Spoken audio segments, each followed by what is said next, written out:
Mesdames et messieurs, bonsoir. Bienvenue au conseil municipal. Pour ce 25 mai 2023, je vais procéder à l'appel des membres du conseil municipal. Anan Mahalem. Laurent Saadi. Nathalie Marchand. Maxime Coupet. Ok. Laurence Blanc. Stéphane Bergonnier. Bernadette Marc. André Ginoux. Alain Ourliac. Christian Jouve. Absent. Peut-être arrivera-t-il... Il avait donné une procuration, me dit-on dans l'oreillette. Bon, sinon il sera noté absent. Bernard Capu, Marie-Claude Rabec, Jean-Philippe Filighetti, ok, Jean-Pierre Cabaret, Laurent Sénégas,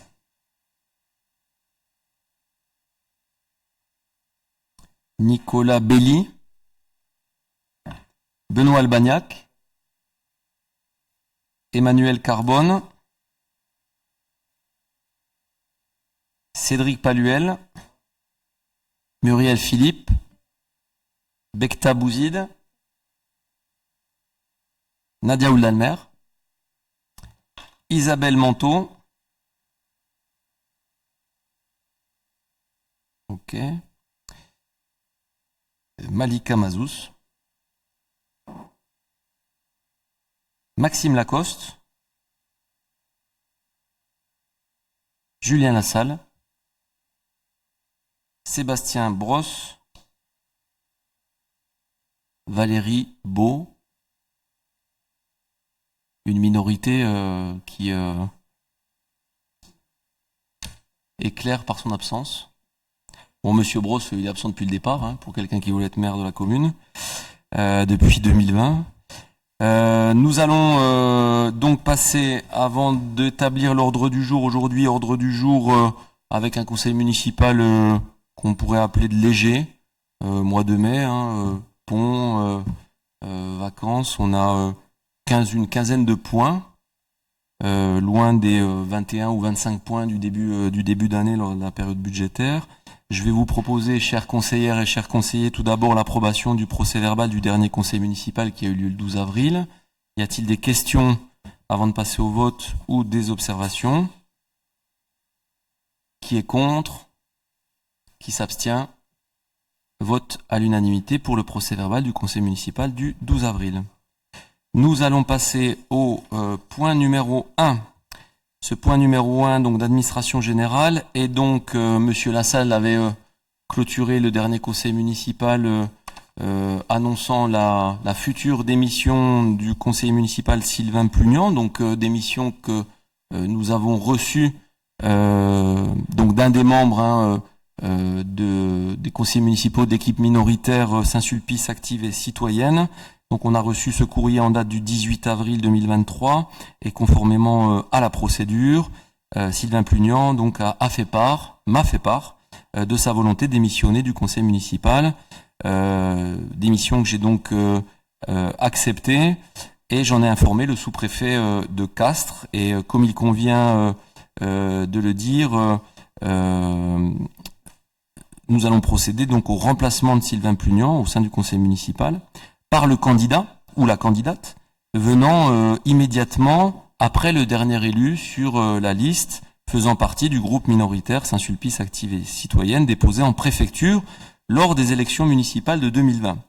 C'est donc Maxime Lacoste qui est appelé à siéger au conseil municipal, et donc il sera procédé à l'installation de Maxime Lacoste, même s'il n'est pas là ce soir, au sein du conseil.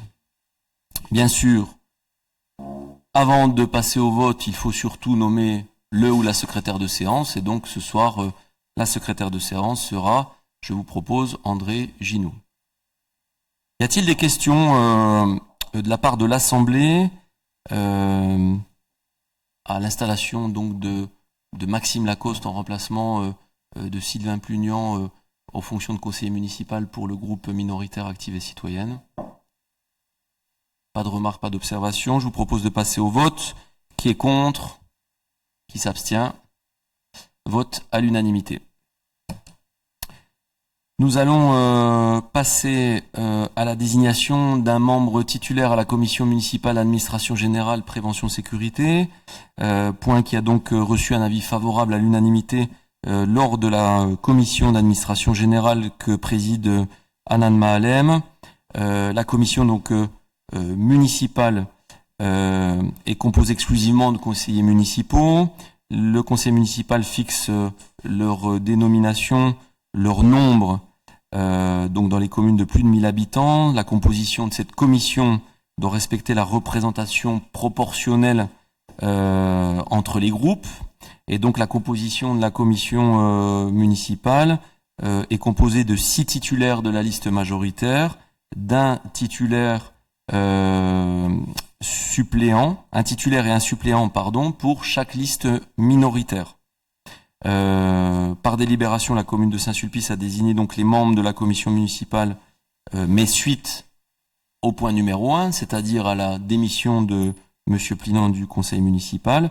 Il convient donc de désigner un nouveau membre titulaire pour siéger au sein de cette commission parmi les conseillers de la liste minoritaire Saint-Sulpice Active et Citoyenne. Les membres des commissions sont élus au scrutin à bulletin secret, sauf si le conseil municipal, à l'unanimité, décide de ne pas procéder de voter à bulletin secret. Et donc, il est proposé ce soir à l'Assemblée de désigner un membre de la liste minoritaire au sein de la commission municipale administration générale, en remplacement de Sylvain Plugnan, qui est démissionnaire, afin de respecter la représentation proportionnelle et donc la vie démocratique au sein du conseil municipal de Saint-Sulpice. Monsieur Lassalle, y a-t-il un nom qui est positionné comme titulaire sur cette commission? Un titulaire, on va vous proposer Julien Lassalle et un suppléant Maxime Lacoste. Ok. Est-ce que, chers conseillères, chers conseillers, est-ce que vous êtes d'accord de voter à l'unanimité, pas à bulletin secret, mais donc à main levée? Ça nous évitera de sortir l'urne, sachant que vous voyez qu'il n'y a qu'un binôme qui est représenté. Est-ce que tous les conseillers donc votent un avis favorable à voter à main levée? Qui est contre? Qui s'abstient?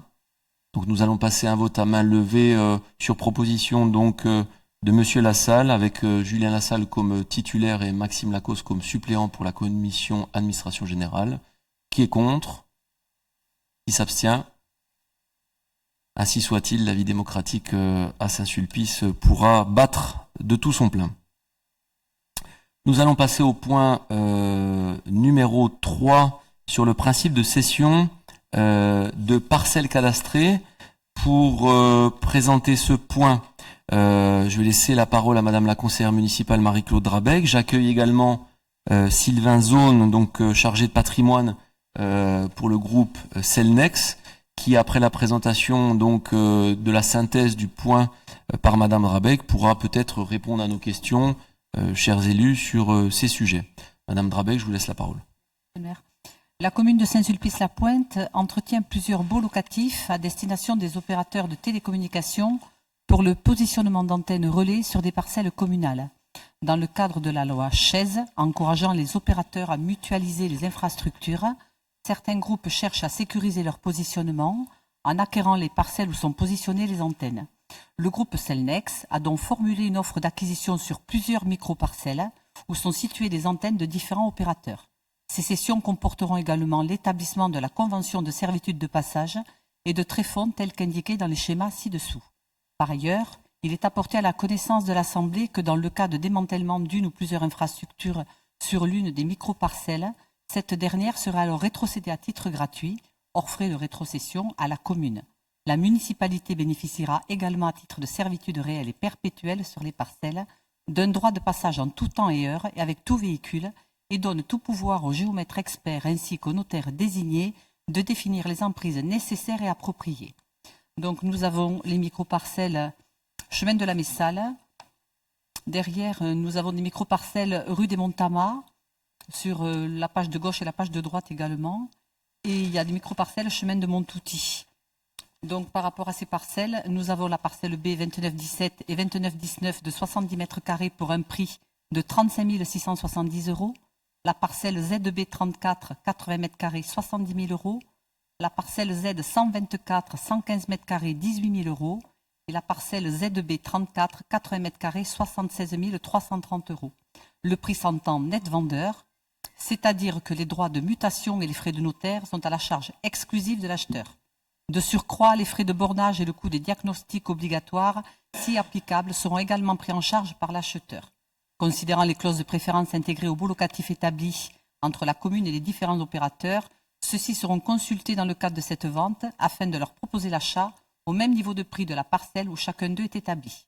L'Assemblée est donc invitée à valider le principe de cession des parcelles, autoriser Monsieur le maire à accomplir les démarches nécessaires pour aliéner ces parcelles et habiliter également Monsieur le maire à signer des actes authentiques ainsi que toute pièce y rapportant auprès du notaire choisi par le bénéficiaire, les frais étant à sa charge.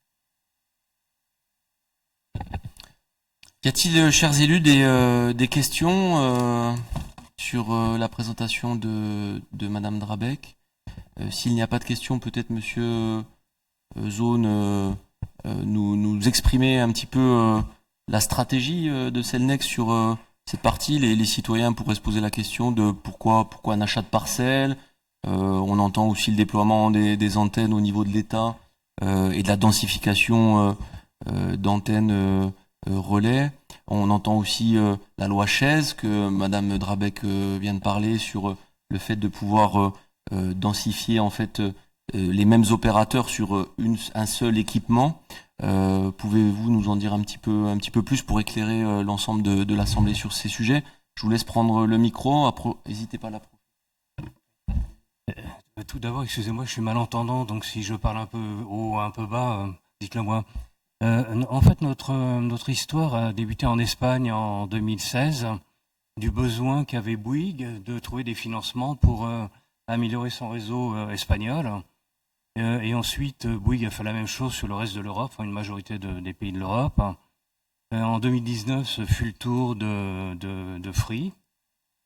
Et en 2021, vers septembre-octobre, ce fut le tour de SFR de faire la même chose. Donc le groupe Cellnex, aujourd'hui, possède les infrastructures de 3 opérateurs sur les 4. On parle des infrastructures terrestres. Il y en a d'autres qui existent et qui sont traitées différemment. Voilà, donc ces infrastructures sont entre nos mains parce que nous ne sommes pas spéculateurs. En fait, nous sommes des propriétaires gestionnaires de pylônes et nous accompagnons les différents opérateurs, donc les 3, on va dire. J'exclus pour le moment Orange, dans leur déploiement, dans la rationalisation aussi du parc, en faisant un certain nombre d'opérations. Donc, dès que nous avons acheté SFR, enfin les infrastructures SFR, eh bien, la loi Chaise a été promulguée.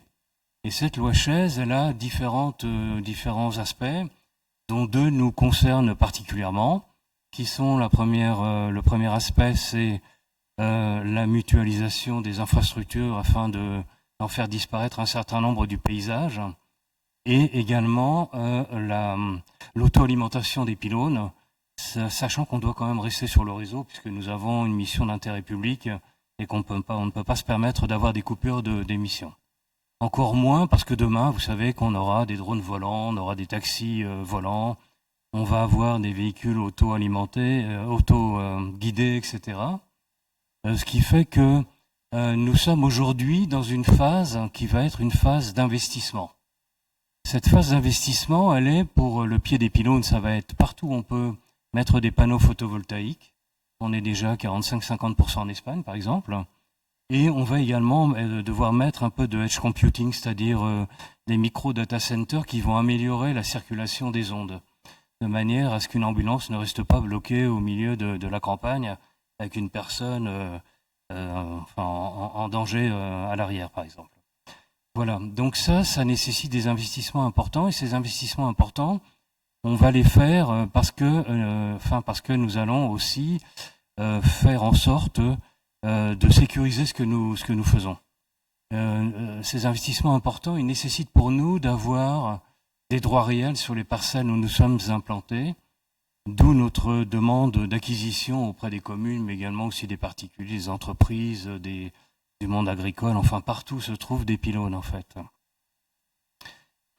À titre d'information, en ce moment, Orange est en train de transférer dans une entreprise qui s'appelle Totem ces pylônes qui vont peut-être subir le même sort que les autres et peut-être être vendus. Pour le moment, j'ai pas encore d'informations là-dessus, mais dans tous les cas, Totem est en train de se muscler en recevant les pylônes Orange.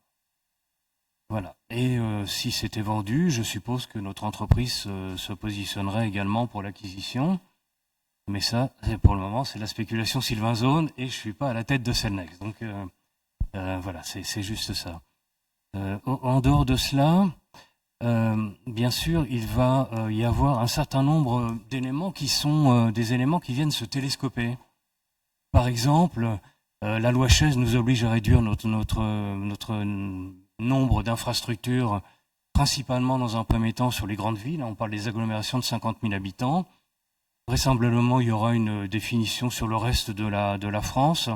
Mais nous avons choisi de traiter toute la France de la même manière.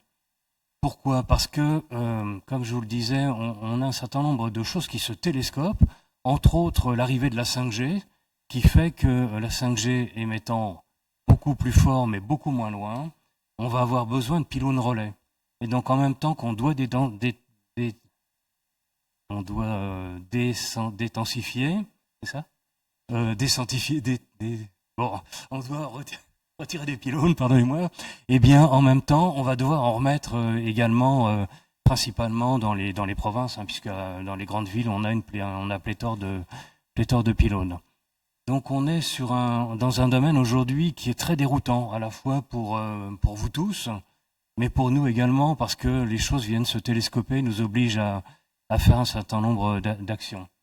Voilà, j'ai résumé, je pense, le plus rapidement possible ce qui se passe sur le marché. Oui, merci Monsieur Zone, parce que je pense que c'est aussi éclairer les élus que nous sommes.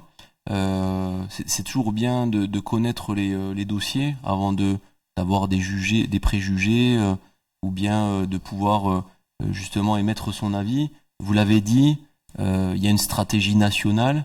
On entend les utilisateurs 2G, 3G, 4G, 5G, vous l'avez dit, il y a de plus en plus de connexions ou ce qu'on appelle aussi l'OIT, les infrastructures communicantes. Et donc, résultat des courses, vous l'avez dit, on a une montée en gamme et il y a un paradoxe aujourd'hui à la fois de cette loi Chaise qui dit il faut dédensifier et donc avoir du retrait de pylônes plutôt que d'avoir un pylône par opérateur, comme Monsieur Zone le disait, plutôt des pylônes mutualisés. Mais en même temps, il y a la 5G qui arrive sur les territoires et avec des pylônes beaucoup plus justement beaucoup plus limités en puissance ou en tout cas en rayonnement. Et donc ça veut dire à la fois dans une dédensification d'opérateurs traditionnels et de ce qu'on pouvait connaître traditionnellement, peut-être la création de nouveaux endroits et de recherche de nouveaux fonciers pour pouvoir courir avec la 5G. C'est la stratégie en tout cas qu'on a retenue à Saint-Sulpice. On avait déjà des équipements qui étaient en place, hein, Madame Drabec l'a présenté, chemin de la Messale, au niveau du relais de Montauty, et on est un peu surélevé, donc il y a un rayonnement notamment au niveau de l'autoroute. Et puis ensuite, vous le savez, au bout de l'avenue des Terres Noires, au croisement du chemin des Montamates, sur ces deux pylônes, qui sont d'ailleurs un petit peu reculés parce que au milieu des arbres et donc moins de pollution visuelle à cet endroit-là. On a donc déjà des équipements, on a aussi les réservoirs d'eau potable de la Montagne Noire qui sont aussi deux points de relais. Et donc l'idée c'est pas de généraliser de nouveaux équipements, mais bien au contraire de s'appuyer sur un opérateur qui pourra proposer Cellnex ces infrastructures pour le déploiement de Saint-Sulpice, parce qu'on sait qu'aussi, on le voit, nos collégiens, nos étudiants utilisent de plus en plus le téléphone, là où on ouvrait des textos il y a quelques années. Maintenant, nos étudiants regardent carrément des films et des séries directement sur les téléphones portables, et donc on voit bien que la puissance est plus élevée. Donc merci pour pour cette présentation. Je ne sais pas, chers élus, si vous avez d'autres questions. C'est l'occasion, nous avons Monsieur Zone, chargé de patrimoine, présent. Sinon, on passera au vote. Et puis ensuite, on pourra libérer Monsieur Zone. Oui, bonjour. Malika Mazou, Saint-Sulpice, Action citoyenne. On a déjà aujourd'hui des pylônes mutualisés sur la commune? Tout à fait. Tout à fait, d'accord. Donc là, si j'ai bien compris, la mission de Celmex, c'est de proposer une infrastructure qui peut être mutualisable pour le compte d'opérateurs que vous avez cités, qui vont payer un loyer pour pouvoir utiliser ces infrastructures.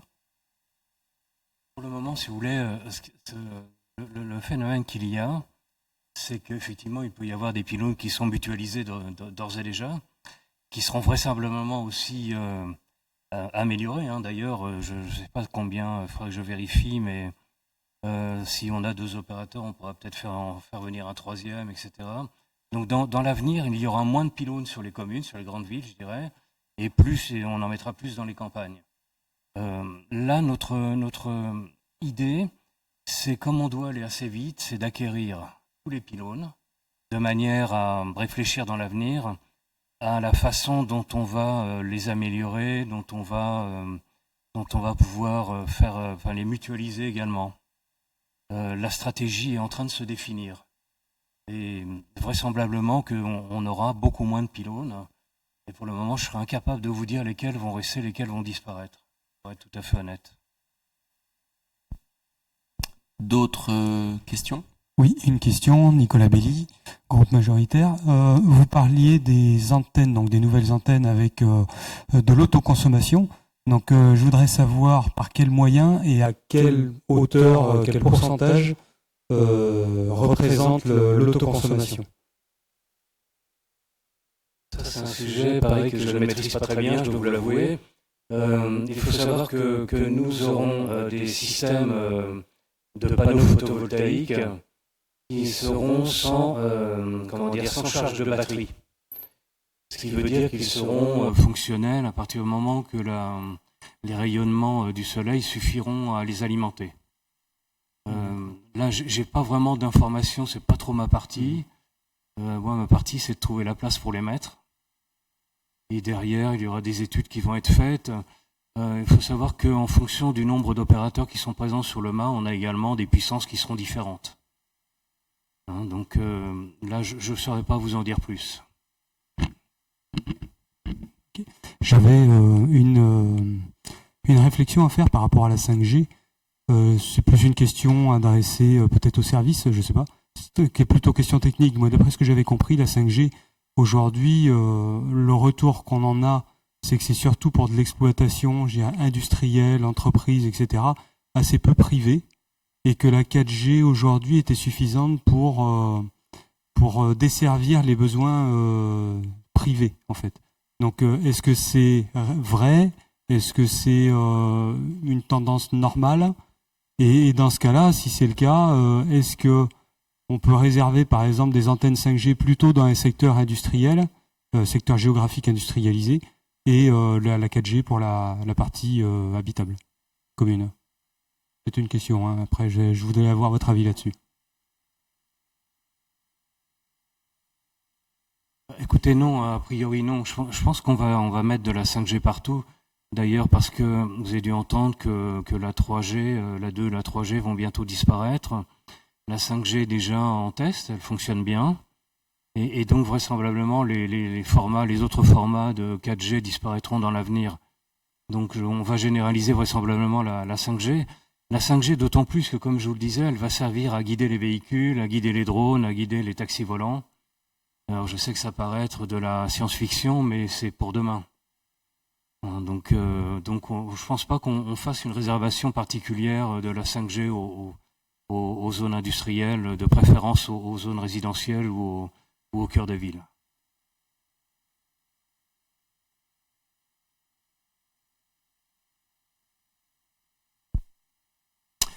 Pas d'autres questions?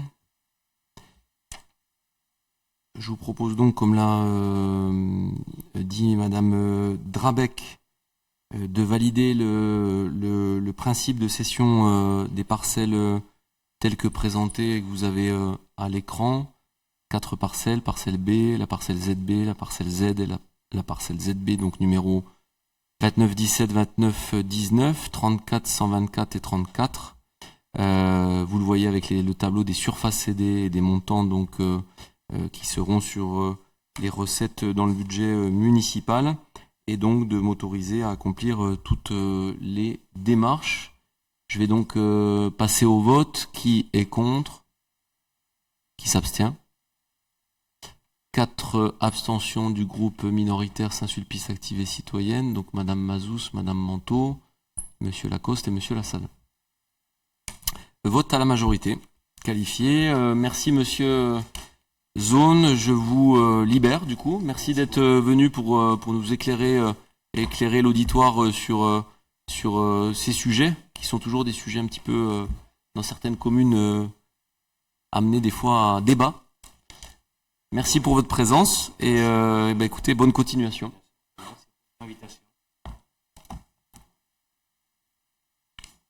Chers élus, nous allons passer au point numéro 4. Cette fois-ci, ce n'est pas des cessions de parcelles, ce sont des rétrocessions du domaine privé en domaine public, notamment pour les lotissements en Barthète 1, au droit de l'impasse des pâturages, et en Barthète 2, au niveau de la rue des Moissons. Pour présenter ce point, je vais laisser la parole à notre conseiller municipal, Nicolas Belli. Merci, monsieur le maire. Donc, suite à la délibération du 27 septembre 2022, une enquête publique a été réalisée pour le transfert dans le domaine public communal de l'entreprise des voiries en Barthète 1, impasse du pâturage, et en Barthète 2, rue des Moissons, dans l'intégralité de leur cheminement ainsi que leurs réseaux divers et équipements annexes. Les espaces verts seront intégrés au domaine privé de la commune. Cette enquête publique a été réalisée sur 2 dates, le 14 mars 2023 et le 29 mars 2023. Le commissaire enquêteur émet dans son rapport un avis favorable au projet de classement des voiries su-nommées dans le domaine public et des espaces verts dans le domaine privé de la commune. Les parties présentes conviennent que ce transfert pourra intervenir dès que les travaux auront été acceptés, achevés, réceptionnés et conformes au cahier des voiries. Bon, je passe la description du tableau. En photo, vous le voyez, c'est route de Saint-Lieu sur le côté droit quand on sort de la commune, en face de l'espace vert où il y a eu des plantations d'arbres récemment au début février. Donc c'est deux impasses qui sont contiguës. Le transfert sera acté après obtention de tous les documents liés aux ouvrages, plan de bornage, recollement complet, obtention de l'attestation de conformité de la part des différents concessionnaires sur la fonctionnalité et l'état des réseaux, la réalisation des travaux avec signature du procès-verbal de remise des ouvrages, signature de l'acte de vente des ouvrages au prix de l'euro symbolique. Les frais d'acte seront supportés par la commune. Donc l'Assemblée est invitée à approuver le transfert dans le domaine public communal des voiries et des réseaux associés. Donc, chers élus, comme l'a dit Monsieur Belli, lotissement en Barthète 1, en Barthète 2, lotissement qui ont été autorisés par la municipalité aux alentours de 2008. Pour en Barthète 1, on est sur des lotissements qui appartiennent aux consorts Gali et Ponce. Les achèvements des travaux ont été faits en 2015 et les consorts ont demandé donc l'attribution de la partie privée à la partie publique. Même chose sur en Barthète 2, où on était aussi sur une attribution autorisation 2008. Cette fois-ci, on a un lotissement en Barthète 2 qui appartient au consort Pote, Ponce et Gali. Même chose, même temporalité avec un achèvement en 2015. Et donc, on a d'un côté pour en Barthète 1 11 lots privés, on le voit le découpage cadastral. Et puis en Barthète 2, on a 6 lots. Vous l'avez compris, d'ailleurs, on l'a voté ici en conseil municipal en 2022, le lancement de l'enquête publique. Et donc, il nous semble, nous, naturel, équipe majoritaire, une fois que les lotissements sont construits, de les récupérer en domaine public, comme l'a dit Monsieur Belli, à la fois pour les voiries, les espaces verts. Et donc, l'enquête publique, comme l'a dit Monsieur Belli, était favorable. Et donc, on vous propose de le mettre au vote pour le classer dans le domaine public et privé communal des dites lotissements en barre tête 1 et 2. Y a-t-il des questions avant de passer au vote? Pas de questions, je vous propose de passer au vote. Qui est contre? Qui s'abstient? Vote à l'unanimité. Nous allons passer au point suivant sur l'adoption du plan d'alignement, cette fois-ci de la rue du Capitaine Beaumont. Vous savez qu'on en parle et d'ailleurs on en a parlé lors du débat budgétaire puisque c'est l'un des grands chantiers de l'année 2023-2024. Cette rue du Capitaine Beaumont qui part donc en termes de périmètre du lotissement de la Gravière jusqu'au rond-point de Cibaudis. Hein. Vous savez, ces quartiers se sont extrêmement urbanisés. Le quartier qu'on appelait le lieu-dit le Cournissou, qui était des champs, et qui se sont transformés par la création de voiries, de lotissements, avec la rue Bruno Ronzani, l'avenue Victoria Roland. Et donc aujourd'hui, les citoyens interpellent la collectivité depuis de nombreuses années, notamment pour la création de routes, de trottoirs, pour notamment les enfants qui cheminent à l'école Henri Matisse, mais également les personnes qui cheminent en direction de la Gravière et des plaines des sports de Mollet-Trincane. Pour présenter ce point sur cette partie et expliquer un petit peu en détail le plan d'alignement, je vais laisser la parole à Muriel Philippe. Madame la conseillère municipale, je vous laisse présenter ce point. Merci Monsieur le maire. Muriel Philippe, groupe majoritaire. Suite à la délibération numéro DL 221 116-0118 du 16 novembre 2022, une enquête publique a été prescrite afin de réaliser un plan d'alignement pour l'aménagement de la rue du Capitaine Beaumont. Les parcelles impactées sont rappelées dans le tableau ci-dessous, certaines faisant l'objet d'une acquisition en plus de la régularisation cadastrale. Cette enquête publique a été réalisée du 14 mars 2023 au 29 mars 2023. Celle-ci n'a fait l'objet sans remarque particulière. Le commissaire enquêteur émet dans son rapport un avis favorable au projet d'élaboration d'un plan d'alignement de la rue du Capitaine Beaumont. Dans la publication du plan d'alignement qui entraîne le classement immédiat dans le domaine public de la collectivité propriétaire de la voie des parcelles non bâties. La collectivité bénéficiaire est donc responsable. L'Assemblée est invitée à approuver le plan d'alignement pour l'aménagement de la rue du Capitaine Beaumont, de charger Monsieur le maire d'assurer la publication de la délibération et le plan qui seront annexés au PLU, de fixer un droit à l'indemnité lors du transfert de propriété et d'habiliter Monsieur le maire ou son représentant à signer tous les documents afférents à ce dossier. Avez-vous des questions? Pas de questions. Je vous propose donc de passer au vote pour l'approbation de ce plan d'alignement pour dérouler après le plan d'aménagement de la rue du Capitaine Beaumont. Qui est contre? Qui s'abstient? Vote à l'unanimité. Vous donnez également lors du conseil municipal un éclairage sur l'avancement du projet. Donc la commission s'est réunie notamment sur la mise en concurrence des entreprises pour la réalisation de ce chantier-là. Le rapport de mise en concurrence a été fait auprès des élus. Nous avons envoyé les courriers d'ailleurs de rejet et d'acceptation. C'est le groupement d'entreprises de travaux publics Eurovia Maillet-TP qui a été retenu avec un démarrage des travaux à partir du mois de septembre. Nous allons passer au point numéro 6 sur la convention entre la SCI BMH et la commune de Saint-Sulpice-la-Pointe. On n'a pas voté pour... Non. Vous n'avez pas voté le point 5, si, me semble-t-il? C'est moi qui n'ai pas... D'accord. Ouais. Le 5? L'alignement du Capitaine Beaumont, ouais. Ah bon, d'accord. À l'instant. Merci. Ah ouais.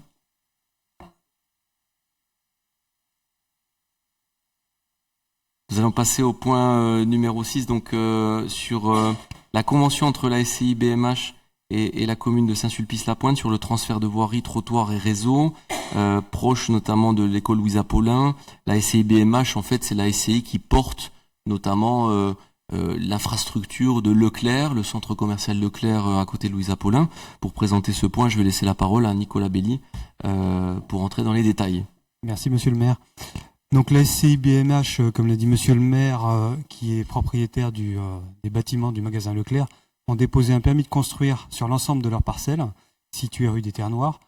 Le plan d'aménagement ainsi que la définition des travaux de cet aménagement figurent dans le dossier du permis de construire, PC 081 271 23 A 0022, et la voie de circulation dénommée impasse Louise Apollin, appartenant à la SCI, ouverte à la circulation du public pour accéder au magasin Leclerc, ainsi qu'au parking de l'école, à vocation à intégrer le domaine public. Donc pour certains, c'est peut-être une surprise. Tout le monde pense que cette impasse est publique et en fait, elle appartient au Leclerc. Donc le gérant de la SCI BMH a transmis un courrier au mois d'avril, signifiant son accord pour la vente de cette portion de parcelle au prix de l'euro symbolique, au bénéfice de la commune. Les réseaux et sous-voiries existants et ouvrages accessoires à la voirie ont également vocation à intégrer le domaine public. Ce transfert permettra le maillage à échéance de la réalisation de l'OAP de la Gazan-Basse. Donc on le voit sur la photo qui est présentée à l'écran.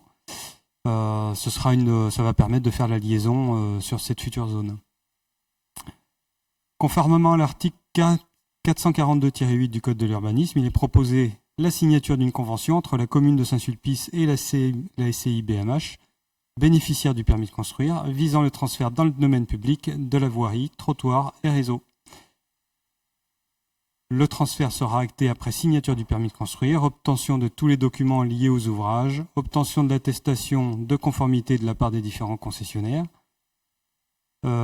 sur la fonctionnalité de l'état des réseaux, la réalisation des travaux avec signature du procès-verbal et, j'ai perdu ma page, voilà, signature de l'acte de vente des ouvrages au prix de l'euro symbolique. Pour passer au vote. Y a-t-il des questions ? Pas de questions.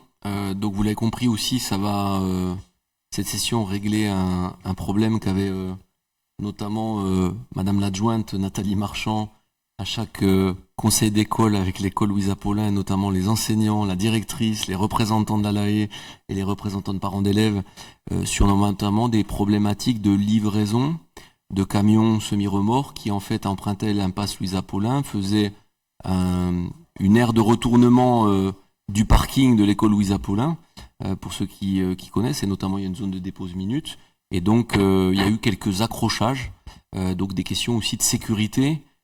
Donc là c'est un problème qui va être totalement résolu, puisque comme Monsieur Belli l'a dit, la SCI et donc le groupe Leclerc porte un nouveau projet de démolition totale en fait de l'existant pour une reconstruction totale d'un projet de Leclerc avec une voie de livraison qui, pour ceux qui visualisent les lieux, sera au niveau de l'entrée en fait de l'avenue des Terres Noires, au niveau du long de la Camas de Tout Faire Matériaux. Donc nous aurons les camions qui rentreront en marche avant tout le long de la Camas, et puis ensuite vous aurez une aire de retournement qui sera au fond, où aujourd'hui d'ailleurs vous avez à cet endroit-là un entrepôt. Les camions feront ce retournement et ensuite viendront en marche arrière à l'intérieur même de la parcelle de Leclerc, donc sécurisant totalement la partie de l'école Louise Apollin et évitant donc les accrochages de véhicules, mais surtout d'enfants. Et donc on pourra rassurer les parents d'élèves et puis lors du prochain conseil d'école, Madame la directrice, sur ce point-là. Je tiens à remercier très fortement deux personnes. Tout d'abord Maxime Coupet, qui n'est pas là ce soir, mais je voudrais quand même que ça soit identifié sur le compte-rendu de rapport municipal, parce que il y a eu de très longues et de très âpres négociations avec un groupe privé qui s'appelle Leclerc pour cette rétrocession de voies. Mais comme l'a dit Monsieur Belli, vous voyez, en tant qu'élu, gérer c'est prévoir. Et donc récupérer cette voie en domaine public, ça nous permet de prévoir justement l'OAP de la Gazagne basse. Donc ça c'est un premier sujet. Le deuxième sujet, c'est de remercier Monsieur Stéphane Bergonnier, parce que lui aussi a échangé pas mal avec la direction de Leclerc sur des questions de sécurité, sur ces camions qui sont souvent en plus des camions, vous savez, immatriculés pas en France, plutôt dans les pays de l'Est. Et donc c'est vrai que c'était assez complexe. Donc merci à eux deux. et puis enfin une concrétisation de longs mois de négociations avec ce groupe. Si vous n'avez pas de questions, je vous propose donc de passer au vote. Qui est contre? Qui s'abstient? Vote à l'unanimité. Merci beaucoup. Vous donnez aussi un petit point avant d'informations divers avant le point numéro 7. Vous dire que dans l'avenue des Terres Noires aussi, vous avez vu, il y a un grand bâtiment qui se construit en lieu et place des anciens locaux de EDF, qui est pas de la même taille que des locaux de EDF. Les locaux d'EDF, c'était des Algeco, donc ce sera le futur Leclerc Drive. Et d'ailleurs, le nouveau projet du Leclerc sera vraiment, en termes de charte graphique urbanistique, en connexion avec le Leclerc Drive. Vous dire que ces bâtiments sont en toiture équipés de 100% de panneaux photovoltaïques, ce qui nous permet d'augmenter, vous savez, notre stratégie aussi d'autonomie énergétique sur la commune, là cette fois-ci fait par du privé. Et vous dire aussi que vous savez que vous aviez la friche industrielle et commerciale de Aldi, un peu plus loin, pour ceux qui connaissent, vers la rue René Mercier, qui amène à la RAGT. Vous allez voir dans les semaines qui viennent des travaux commencer à s'opérer, puisque ce bâtiment et ce foncier a été racheté par un groupe de primeurs, et donc nous aurons la chance de voir un primeur s'installer à Saint-Sulpice qui s'appelle le Cours des Halles, accompagné d'une autre chaîne de surgelés qui s'appelle le Picard, qui a décidé de s'installer à Saint-Sulpice. Là encore une fois, je remercie Maxime Coupet pour avoir négocié avec le groupe Picard, parce que c'était un besoin que la population avait identifié. Beaucoup de gens allaient à Picard à Lavore, et donc dans la continuité de Biocoop, d'Action, c'est de densifier justement la présence commerciale. Voilà, comme ça au moins vous savez sur ce secteur-là tout ce qui se fait, et vous êtes à jour sur ces sujets. Je vous propose de passer au point numéro 7 sur la désignation du maître d'œuvre pour la reconstruction du bâtiment de Polyespace. Vous le savez, on en a parlé lors du dernier conseil municipal. Madame Mazous était à nos côtés, aux côtés de Bernard Capu, Jean-Philippe Filighetti, Alain Ourouliac, pour justement la désignation. Donc c'était la commission d'appel d'offres, puisque c'est appel d'offres officiel, qui était réunie avec tout le corps de spécialistes techniques représentant des architectes, des entreprises, thermiciens, etc. Et donc là maintenant on est dans l'étape suivante qui est la désignation du maître d'œuvre. Pour présenter ce point, je vais laisser la parole à notre directeur général des services, Alaric Berlureau. Merci Monsieur le maire. Donc il s'agit aujourd'hui de désigner le maître d'œuvre pour la reconstruction du Polyespace, maître d'œuvre qui a été retenu à l'issue d'une procédure de concours de maîtrise d'œuvre qui se passe en 3 temps, un appel à candidature, un choix de 3 équipes qui sont autorisées à présenter une esquisse et une désignation d'une équipe lauréate avec laquelle une négociation a été menée. Je ne reviens pas sur les différentes délibérations qui ont pu être présentées à ce conseil municipal concernant ce projet. Je pense que vous en rappelez. Les objectifs que la commune s'était fixés, c'était d'abord à travers ce projet de reconstruction d'un bâtiment qui avait été sinistré en 2016, donc qui avait pour but de répondre aux demandes des habitants, de faire revivre ce site évidemment, de l'inscrire dans une complémentarité avec les autres équipements publics, d'en rationaliser les usages aussi et d'en faire un équipement vertueux en matière énergétique et environnementale. Le projet, à l'issue de la deuxième phase du jury, donc 3 équipes ont présenté des projets qui ont été analysés par ce jury. Monsieur le maire l'a dit, composé de la commission d'appel d'offres, mais aussi des représentants de l'ordre des architectes du CAUE et des représentants des bureaux d'études. Et le projet présenté par l'équipe portée par le groupe d'architectes V2S, TPF Ingénierie, C++, Alerac, Sigma Acoustique est arrivé en tête des votes de ce jury. Donc le projet retenu, vous en avez les images, je vais pas, je vous passerai la lecture du texte qui accompagnait le projet. Les points forts de ce projet, en tout cas ce qui a fait qu'il a été retenu par le jury, sont de 3 sortes. Le premier, c'est un bâtiment extrêmement compact et qui avait par rapport aux autres projets une emprise au sol la moins importante.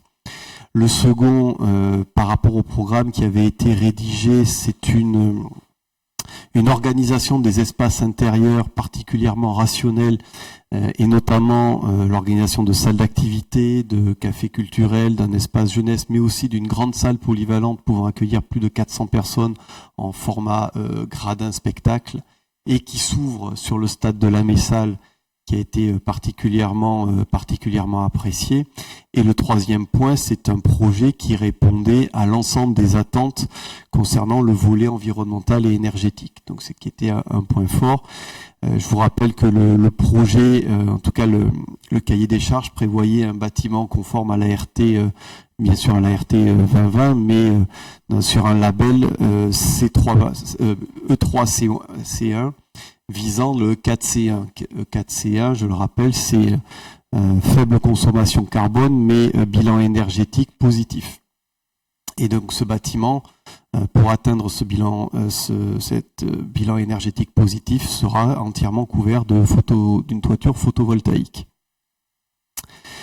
La phase de négociation avec l'équipe arrivée en tête a porté sur 3 aspects. D'abord, une question d'ouverture de la perspective depuis la gare. Vous le voyez sur le projet tel qu'il a été présenté. Les vestiaires destinés au stade de la Messale étaient dans la continuité du bâtiment, ce qui pouvait aussi peut-être potentiellement faire une barrière visuelle quand on arrive de la gare. Donc il a été proposé que ces vestiaires soient plutôt sur la largeur du stade, le long de l'avenue Rhin et Danube, plutôt qu'en frontal quand on arrive. C'est quelque chose que les architectes avaient imaginé, donc qui ne pose pas de difficulté. Un point de négociation sur l'optimisation des surfaces aussi, puisque le projet qui a été présenté était, bien que ce soit le plus compact, était proposé aussi plus de superficie que celle qui était prévue au programme.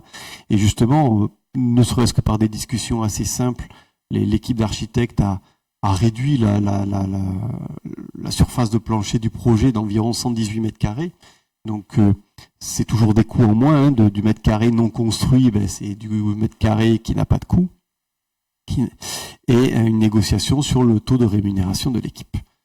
Cette phase négociation s'est déroulée du 7 au 25 avril, et donc on en arrive au marché de maîtrise d'œuvre qui s'établit donc comme suit: une enveloppe financière affectée aux travaux estimée en phase esquisse plus APS à 3 540 000 €, avec un taux de rémunération de l'équipe d'architectes de 12,6%, qui est conforme à la complexité du bâtiment, donc ce qui fait un forfait provisoire de rémunération hors taxe de 446 000 €. On est dans les enveloppes qui avaient été imaginées sur ce projet au moment de la relance du marché. Ce forfait de rémunération fera l'objet d'ajouts, notamment sur des missions complémentaires d'assistance, qui ne rentrent pas réglementairement dans un taux de rémunération, mais qui sont des montants forfaitaires pour environ 29 250 €. Donc il est proposé ce soir d'habiliter notre maître d'ouvrage délégué. Vous le savez, on a confié la maîtrise d'ouvrage déléguée de la réalisation de ce bâtiment à la RAC pour qu'elle signe le marché avec l'équipe de maîtrise d'œuvre V2S Architecte, TPF Ingénierie, C++, Alérac, Sigma Acoustique.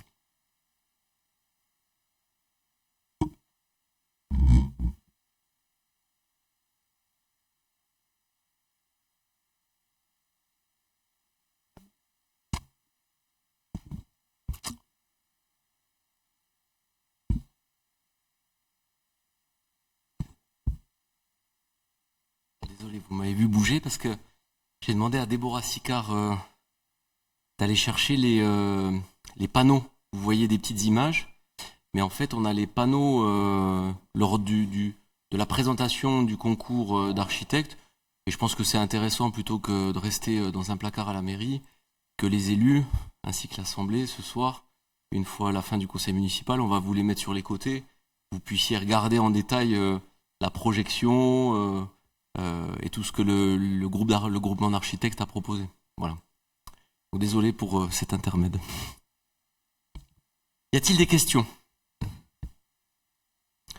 Pas de questions, je vous propose donc de passer au vote. Qui est contre? Qui s'abstient? Donc le groupe minoritaire représenté par Madame Mazous, Manteau, Monsieur Lacoste et Monsieur Lassalle qui votent une abstention et donc un vote à la majorité. Pour ce point, merci beaucoup chers élus.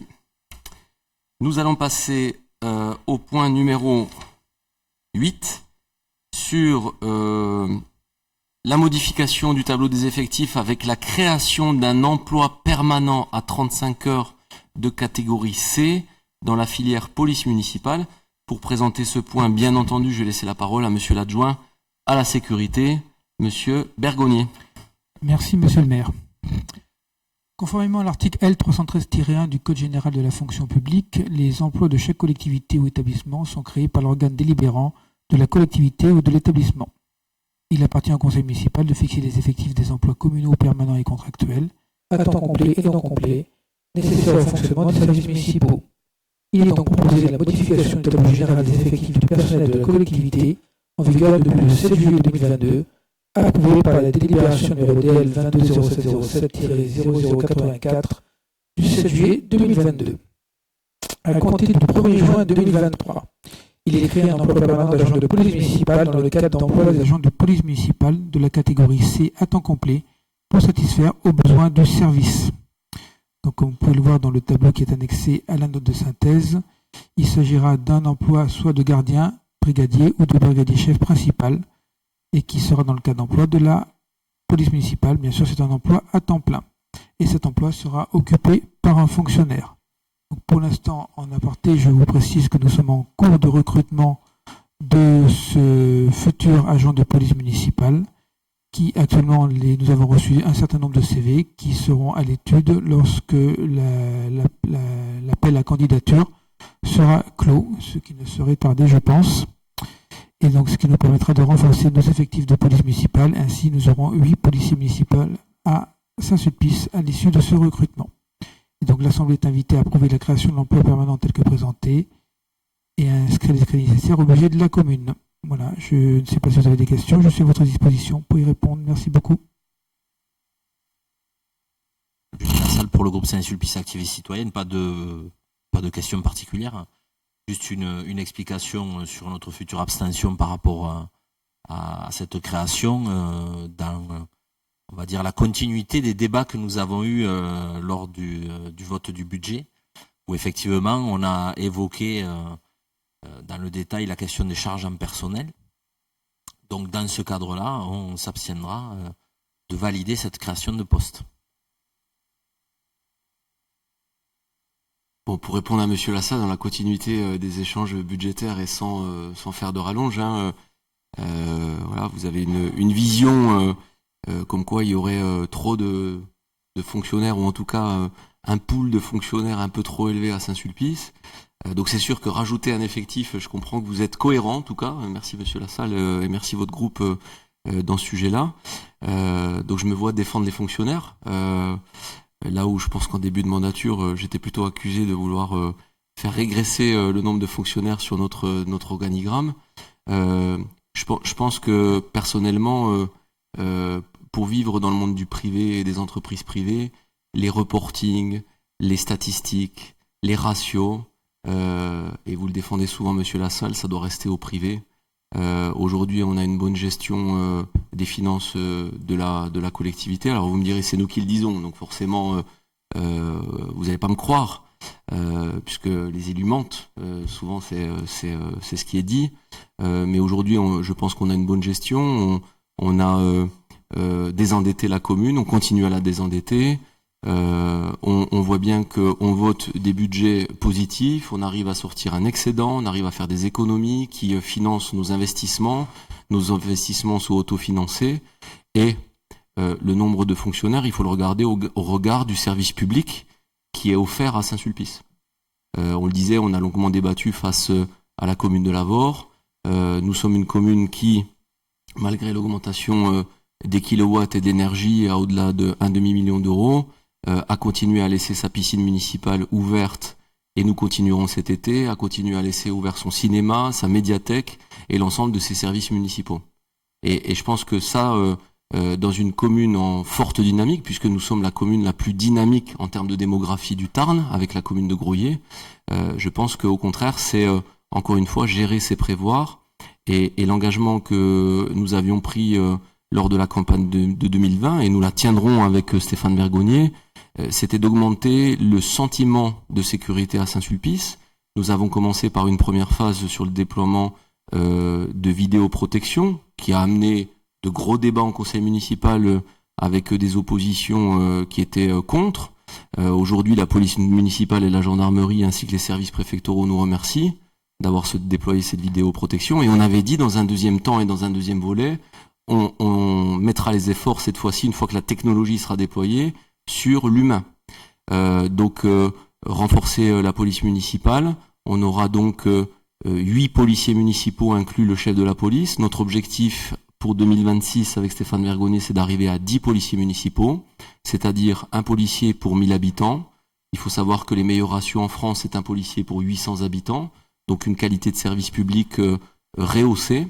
Et je tiens à vous dire, en parallèle de ce point-là, que également depuis début mai et jusque début septembre, les horaires de la police ont été élargis, puisque nos policiers aujourd'hui sont sur des séquences de 8h à 20h, alors qu'ils étaient que de 8h à 17h du lundi au vendredi. Donc nous avons fait attention à vous, entre 17h et 20h, mettez bien votre ceinture et surtout ne téléphonez pas en voiture, car nos policiers tournent pour augmenter le sentiment de sécurité. Également aussi une présence jusqu'au début septembre de nos policiers le samedi. C'est une première à Saint-Sulpice, qui travaille tous les samedis de 13h à 20h, encore une fois, pour renforcer la présence policière, notamment au niveau des zones de regroupement de personnes et d'habitants, surtout à Mollet-Trincade. On voit que la plupart des week-ends du mois de juin, nous aurons soit des festivités, soit des finales, des tournois de niveau départemental, et donc nous allons accueillir des populations d'autres territoires du Tarn, et donc d'avoir des policiers municipaux présents dans ces moments-là, c'est, je pense, en termes de qualité de service public, une augmentation par rapport à ce qu'on avait vécu. Et effectivement, ça amène, pour donner du sens, une augmentation aussi du nombre de policiers, simplement parce qu'entre les vacances, les formations, etc., faire ces amplitudes d'horaire 8h, 20h avec 4 policiers municipaux, ce qu'on avait quand on est arrivé en mandat, ce n'est pas possible. Donc avant de passer au vote, bien entendu, je remercie Stéphane Bergonnier pour le sérieux et la rigueur de ce suivi à la fois sur la partie police municipale, et vous dévoiler aussi un petit sujet, c'est que nous allons avoir un nouveau poste de police municipale. Donc les travaux vont commencer à partir du mois de septembre, avec une réception courant 2024, en lieu et place d'un endroit où il y avait des services publics qui ont disparu, le trésor public, lié au service des ministères et des finances. Et donc la ville de Saint-Sulpice doit se doter également d'une police digne de ce nom, et donc d'avoir des locaux en plein milieu de la ville, en plein cœur de ville, ouverts et capables d'accueillir les habitants qui viendraient émettre des plaintes pour des problèmes de voisinage, etc., etc. Donc merci pour ce sérieux et puis ce suivi, et puis on va essayer de tout faire pour tenir nos objectifs de 10 policiers, inclus le chef de la police municipale en 2026. Je vous propose donc d'approuver la création. Monsieur Lassalle. Permettrez quand même que je réagisse à vos propos, parce que allez-y, monsieur Lassalle. On ne peut pas dire qu'on s'en prend aux fonctionnaires, refuser de la création d'un poste ou s'abstenir sur la création d'un poste. C'est pas s'en prendre aux fonctionnaires, d'ailleurs, qui ont été malmenés pendant pas mal de décennies, si bien qu'aujourd'hui, ils n'attirent pas, enfin la fonction publique en tout cas attire beaucoup moins qu'avant, et on a du mal à recruter dans certaines branches de la fonction publique. Ce qu'on dit, alors, par rapport au budget, vous oubliez quand même au passage l'effet d'aubaine avec l'augmentation suite à la révision des bases locatives qui a amené une manne financière qu'on n'espérait pas, en tout cas, et qui permet d'avoir un budget que vous dites à l'équilibre, enfin sérieux, je ne sais pas le terme que vous avez employé, mais en tout cas, si on n'avait pas eu cette manne de un peu plus de 7% d'augmentation, je pense qu'on discuterait différemment. Ce qu'on a dit à l'occasion du débat qu'on a pu avoir ou des débats qu'on a pu avoir sur le budget, c'est qu'effectivement, on a une rigidité structurelle dans le budget avec des charges, notamment les charges en personnel, qui sont importantes. Et que si on cherche après à faire des économies, c'est très compliqué sur ces charges structurelles de faire des économies très rapidement et qu'il faut les envisager sur le long terme. Et effectivement, quand on se compare avec d'autres communes, on constate qu'on a un niveau de charge personnel qui est conséquent et je pense en tout cas qu'il est trop important et qu'il faut revenir à un ratio parce que le budget d'une commune est comme ça, il faut qu'il soit équilibré et il n'y a pas énormément de solutions de financement. Soit on prélève de l'impôt supplémentaire, soit on arrive à s'en sortir en faisant des économies ou en trouvant des subventions pour les projets ou en réduisant le service public. Non, mais pas forcément en réduisant le service public. Quand vous parlez d'auditérage, c'était effectivement de regarder dans le détail le nombre de fonctionnaires qu'on a, les postes qu'ils occupent, et effectivement, peut-être à certains moments, il faut faire des choix de ne pas remplacer un fonctionnaire qui part à la retraite. Effectivement, mais ça me fait mal de le dire. Mais si on ne le fait pas, on peut continuer. Eh oui, mais attendez, Monsieur Bernardin, moi je vous parle en tant qu'ancien candidat, donc quelqu'un qui potentiellement aspirait à être maire de la commune, donc j'essaie de parler le plus sérieusement possible et de dire aussi que si on ne fait pas ce choix-là, à un moment donné, et c'est peut-être vous qui le porterez, il faudra augmenter la fiscalité locale. Parce que moi je ne sais pas au bout d'un moment, avec une charge en personnel à 64%, comment on va faire si on continue à créer des postes pour arriver à les financer. D'autant plus qu'en face, vous menez des investissements qui sont des investissements assez importants qu'il faudra aussi financer au niveau du budget de fonctionnement parce que quand on fait un équipement neuf, derrière il faut aussi le faire fonctionner. Donc c'est des coûts supplémentaires. Donc à un moment donné, certes on a une dynamique démographique qui est intéressante et qui nous amène aussi régulièrement des recettes fiscales supplémentaires, mais l'équation va devenir très compliquée. D'ailleurs vous l'avez montré dans les tableaux à l'occasion du débat d'orientation budgétaire. Donc voilà, nous simplement on insiste là-dessus, on dit qu'il faut, à un moment donné, aller regarder dans le détail et peut-être se dire que la trajectoire qu'on a aujourd'hui, il faut l'inverser et essayer de ramener nos charges en personnel, notamment, pas que celles-là, mais d'autres aussi, vers un niveau plus raisonnable ou en tout cas qui s'approche des niveaux qu'on peut observer sur des communes de taille similaire. Puis-je poser une question à Monsieur Lassalle, pour Monsieur Belli? Il y a 2 ans, ici même, quand on parlait des emplois précaires, vous accusiez la mairie de cultiver l'emploi précaire auprès des animateurs de l'école. Vous disiez, vous avez 30 ou 20, je ne sais plus combien de personnes en tant qu'animateur, à mi-temps, enfin en CDD, et vous nous accusiez de ne pas les embaucher. Donc vous auriez été prêt pour des animateurs à embaucher 14, 15, 20 personnes à temps plein. Et là, pour une personne, vous nous accusez de mettre en danger le budget. Donc vous avez changé d'opinion au niveau de la gestion du personnel. Enfin, j'aimerais avoir l'éclaircissement, ou à moins que vous avez évolué dans votre réflexion peut-être. Non, parce que sur la partie des animateurs, c'est pas des contractuels, c'est pire que ça, c'est des tâcherons que vous prenez. C'est des gens que vous payez à l'heure. C'est le pire de la précarité. Laissez-moi finir, Monsieur Belli. C'est terrible avec vous, c'est que vous essayez de me prendre dans mes contradictions. Non, mais j'ai normal. De la mémoire, ça fait partie. Oui, moi aussi j'ai de la mémoire, Monsieur Belli, rassurez-vous. Donc effectivement, quand on emploie des gens sur ce statut-là, c'est ce qu'il y a de plus précaire. C'est plus précaire encore qu'un CDD.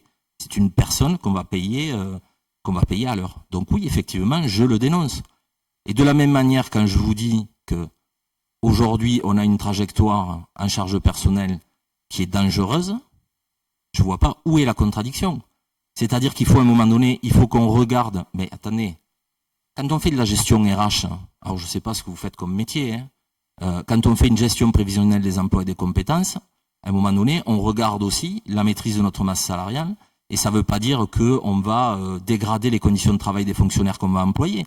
C'est-à-dire que peut-être à certains moments, on va rééquilibrer en faisant le choix, peut-être pendant 1 an, 2 ans, de ne pas remplacer certains postes de gens qui partent à la retraite. Donc on ne supprime pas des postes, on ne remplace pas des gens qui partent à la retraite.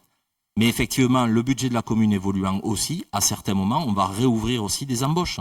C'est ça que je veux dire, c'est qu'il faut arriver à un moment donné.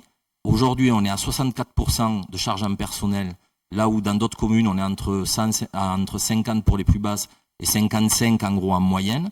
Et je pense qu'il faut qu'on travaille à aller vers cet équilibre-là. Et une fois qu'on a cet équilibre-là, effectivement, après, on travaille en fonction du budget qu'on a pour avoir une certaine stabilité, donc ouvrir des postes.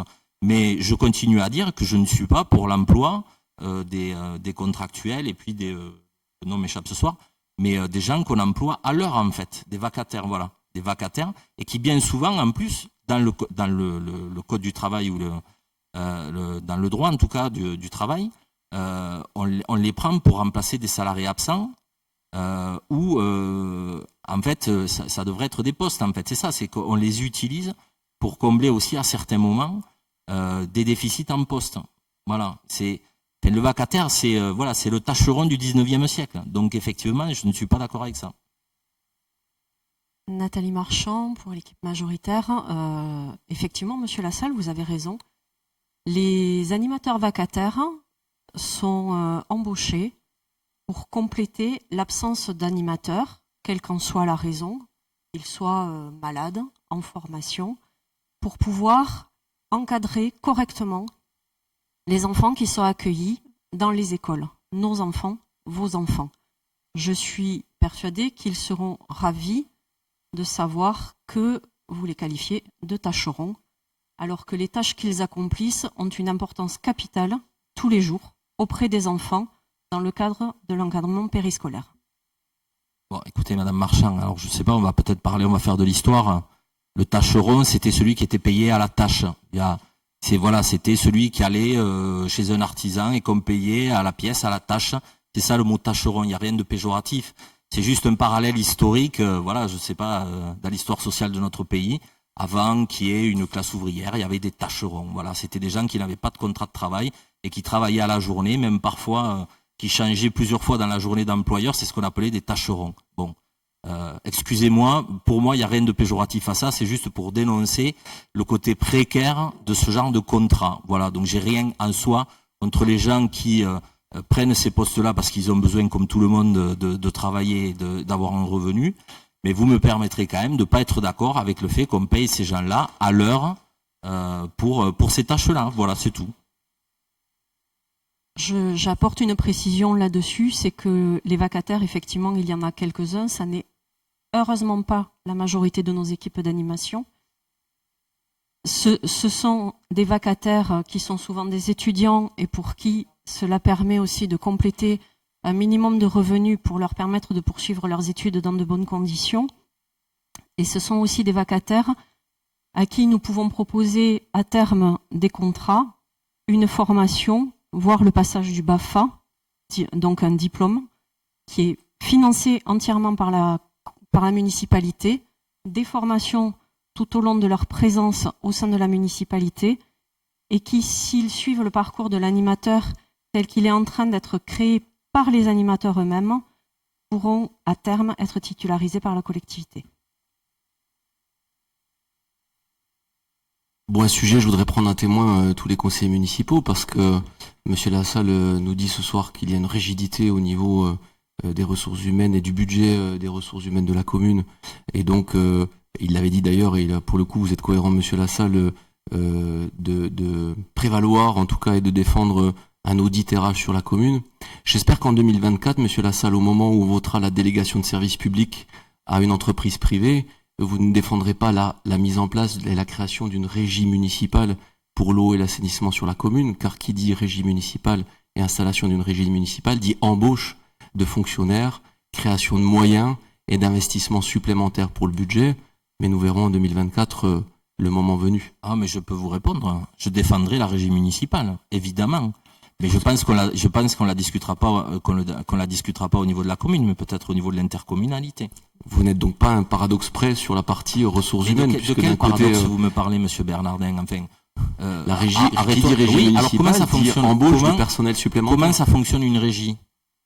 Comment ça fonctionne une régie? Une régie, c'est un budget à part qui n'est pas le budget de la commune, puisque c'est une régie. Pas Et donc forcément. elle perçoit aussi des recettes, cette régie. On est bien d'accord? Pas forcément, vous avez la régie de la non, piscine vous municipale. vous faites pas payer l'eau, vous, aux administrés? Si, mais une partie justement des agents sont sur le budget général de la commune. Marché public, ce n'est pas justement... mais si on parle de régie, on parle de régie, on va jusqu'au bout. Enfin, moi, je vous parle d'une régie publique, je vous parle pas d'autre chose. Donc, qui dit mise en place de régie, dit sûrement embauche de personnel.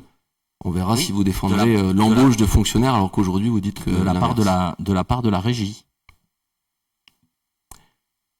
Sur ce, nous allons passer donc au vote et approuver la création de l'emploi permanent qu'a présenté Stéphane Bergonnier au niveau donc de la police municipale et l'extension donc de l'effectif police municipale et d'inscrire forcément les crédits nécessaires au budget de la commune. Qui est contre?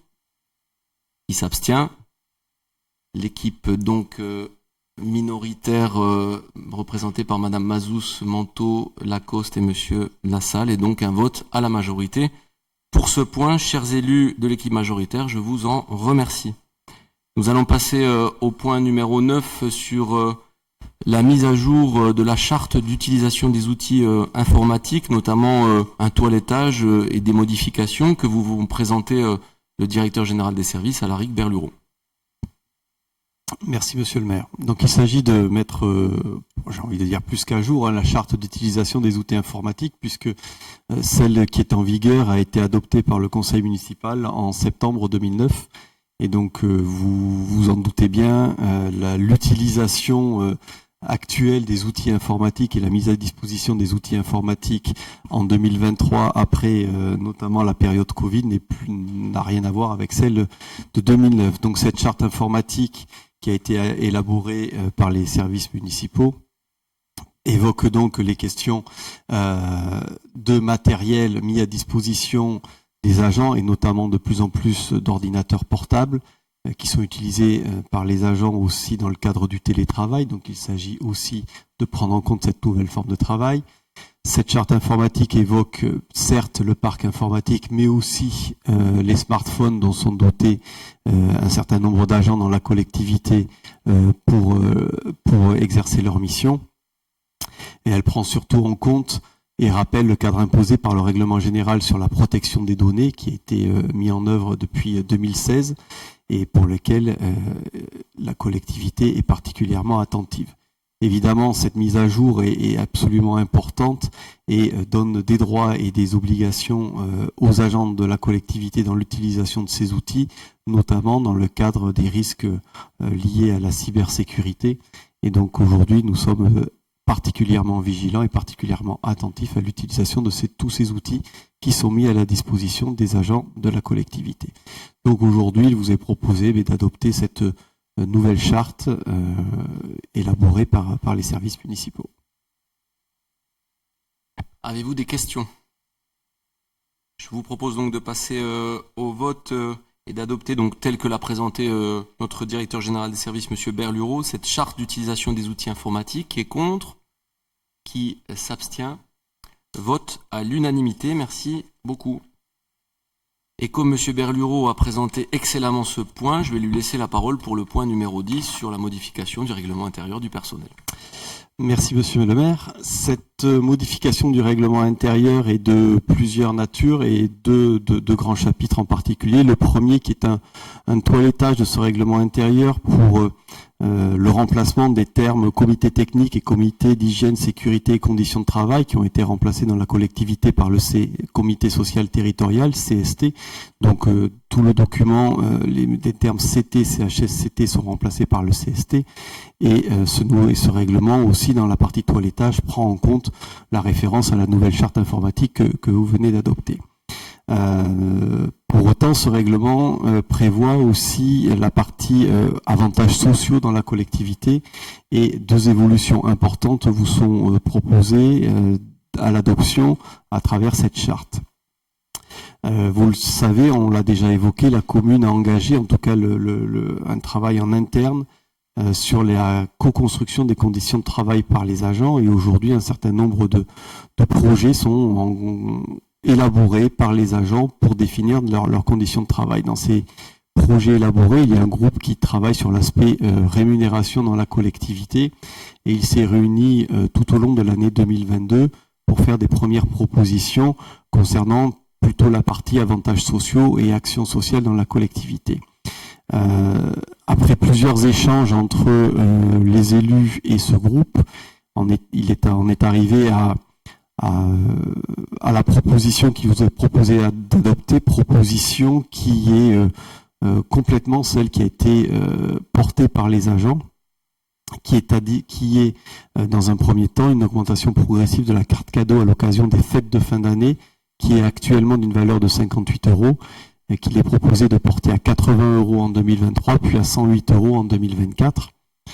Et deuxième proposition portée par les agents et qui vous est proposée ce soir, c'est l'augmentation de la valeur faciale du titre restaurant de 6 à 7,50 € avec une prise en charge de la collectivité à hauteur de 60%, soit 4,50 €, et de 40% par l'agent, soit 3 €. Aujourd'hui, la répartition est de 50-50, 3 € pour la collectivité, 3 € pour l'agent. Donc c'est un effort particulier qui vous est proposé et porté exclusivement par la collectivité au profit des agents de la commune.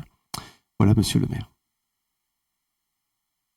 Oui, vous dire au-delà de la présentation, donc une vraie dynamique collective qui est en train d'émerger au niveau du groupe des agents municipaux, presque 200 personnes, sur l'engagement notamment de la municipalité que j'avais pris d'augmenter dans cette mandature l'action sociale entre 2020 et 2026. Donc nous avons un suivi régulier avec les représentants du personnel et souvent des avis favorables à l'unanimité.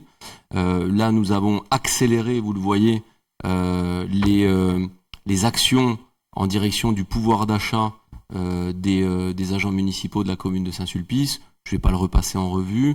Et en plus, nous donnons de la visibilité aux agents avec notamment la carte cadeau qui passe de 58 à 80 dès cette année et ensuite 108 € en 2024.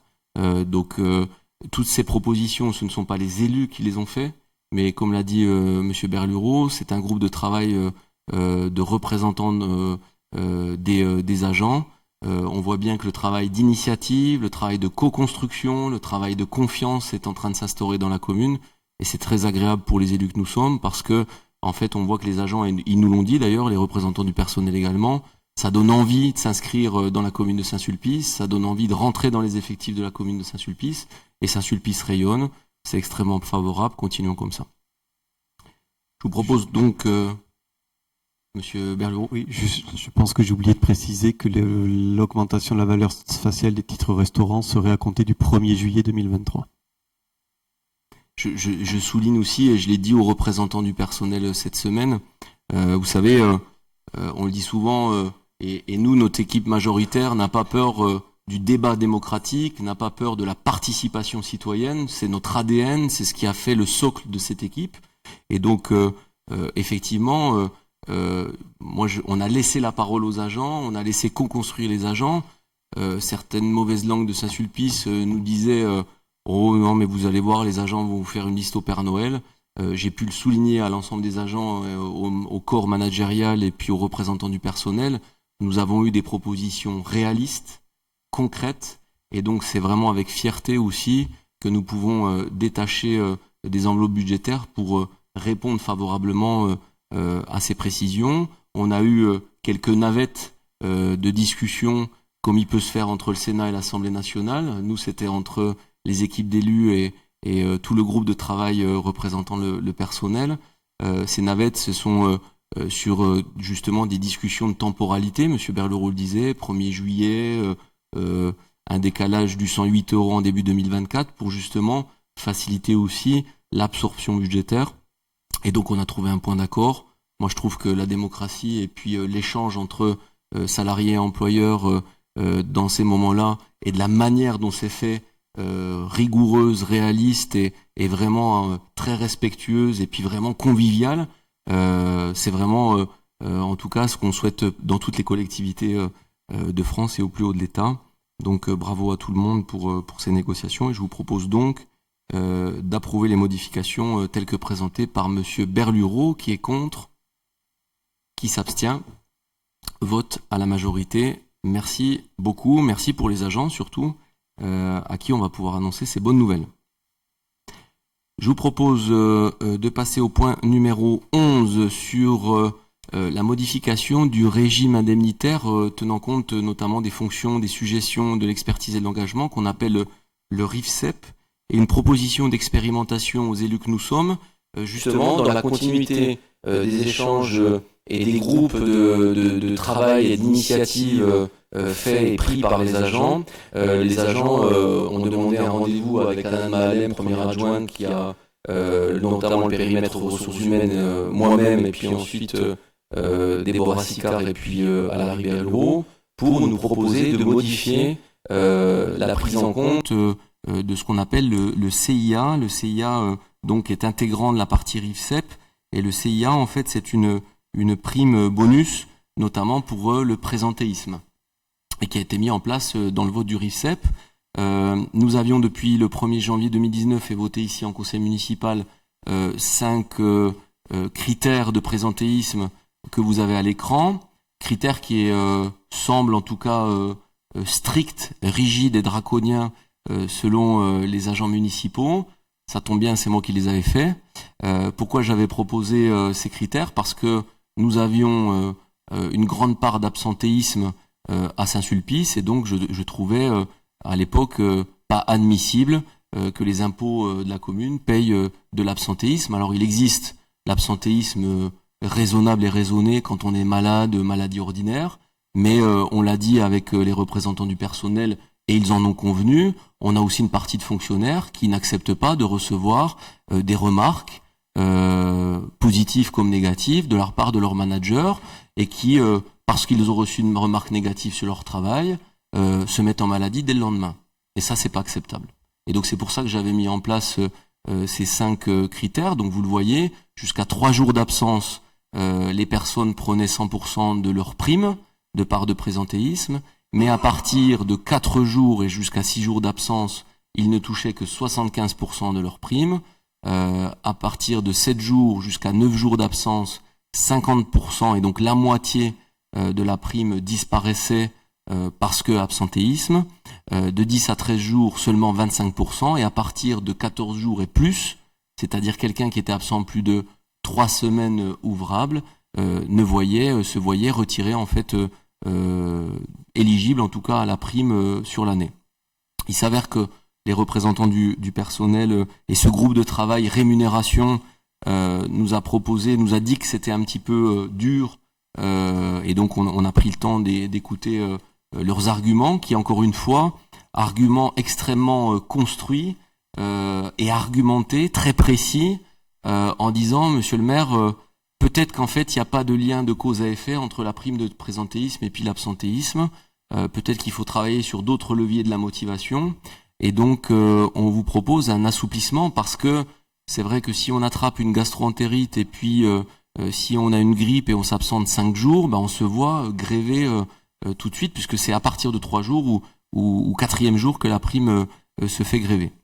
Donc le groupe d'employés, d'agents a proposé d'assouplir les critères, et donc de dire de 0 jusqu'à 13 jours d'absence, on est sur de l'absence dite qui pourrait être considérée comme ordinaire dans la vie d'un agent, parce que les agents me disent quand même, la majorité des agents sont sérieux, et ce n'est qu'une minorité qu'on identifie nous-mêmes dans les effectifs, à la fois management et à relation agent-agent, et donc ce n'est qu'une minorité, et donc effectivement, notamment quand on est au contact des enfants dans les écoles, on tombe plus facilement malade, les grippes, etc., etc. Donc jusqu'à 13 jours d'absence, un versement à 100%, de 14 jours à 20 jours, 50%, et à partir du 21e jour, c'est-à-dire au-delà de 20 jours d'absence sur l'année, 0%.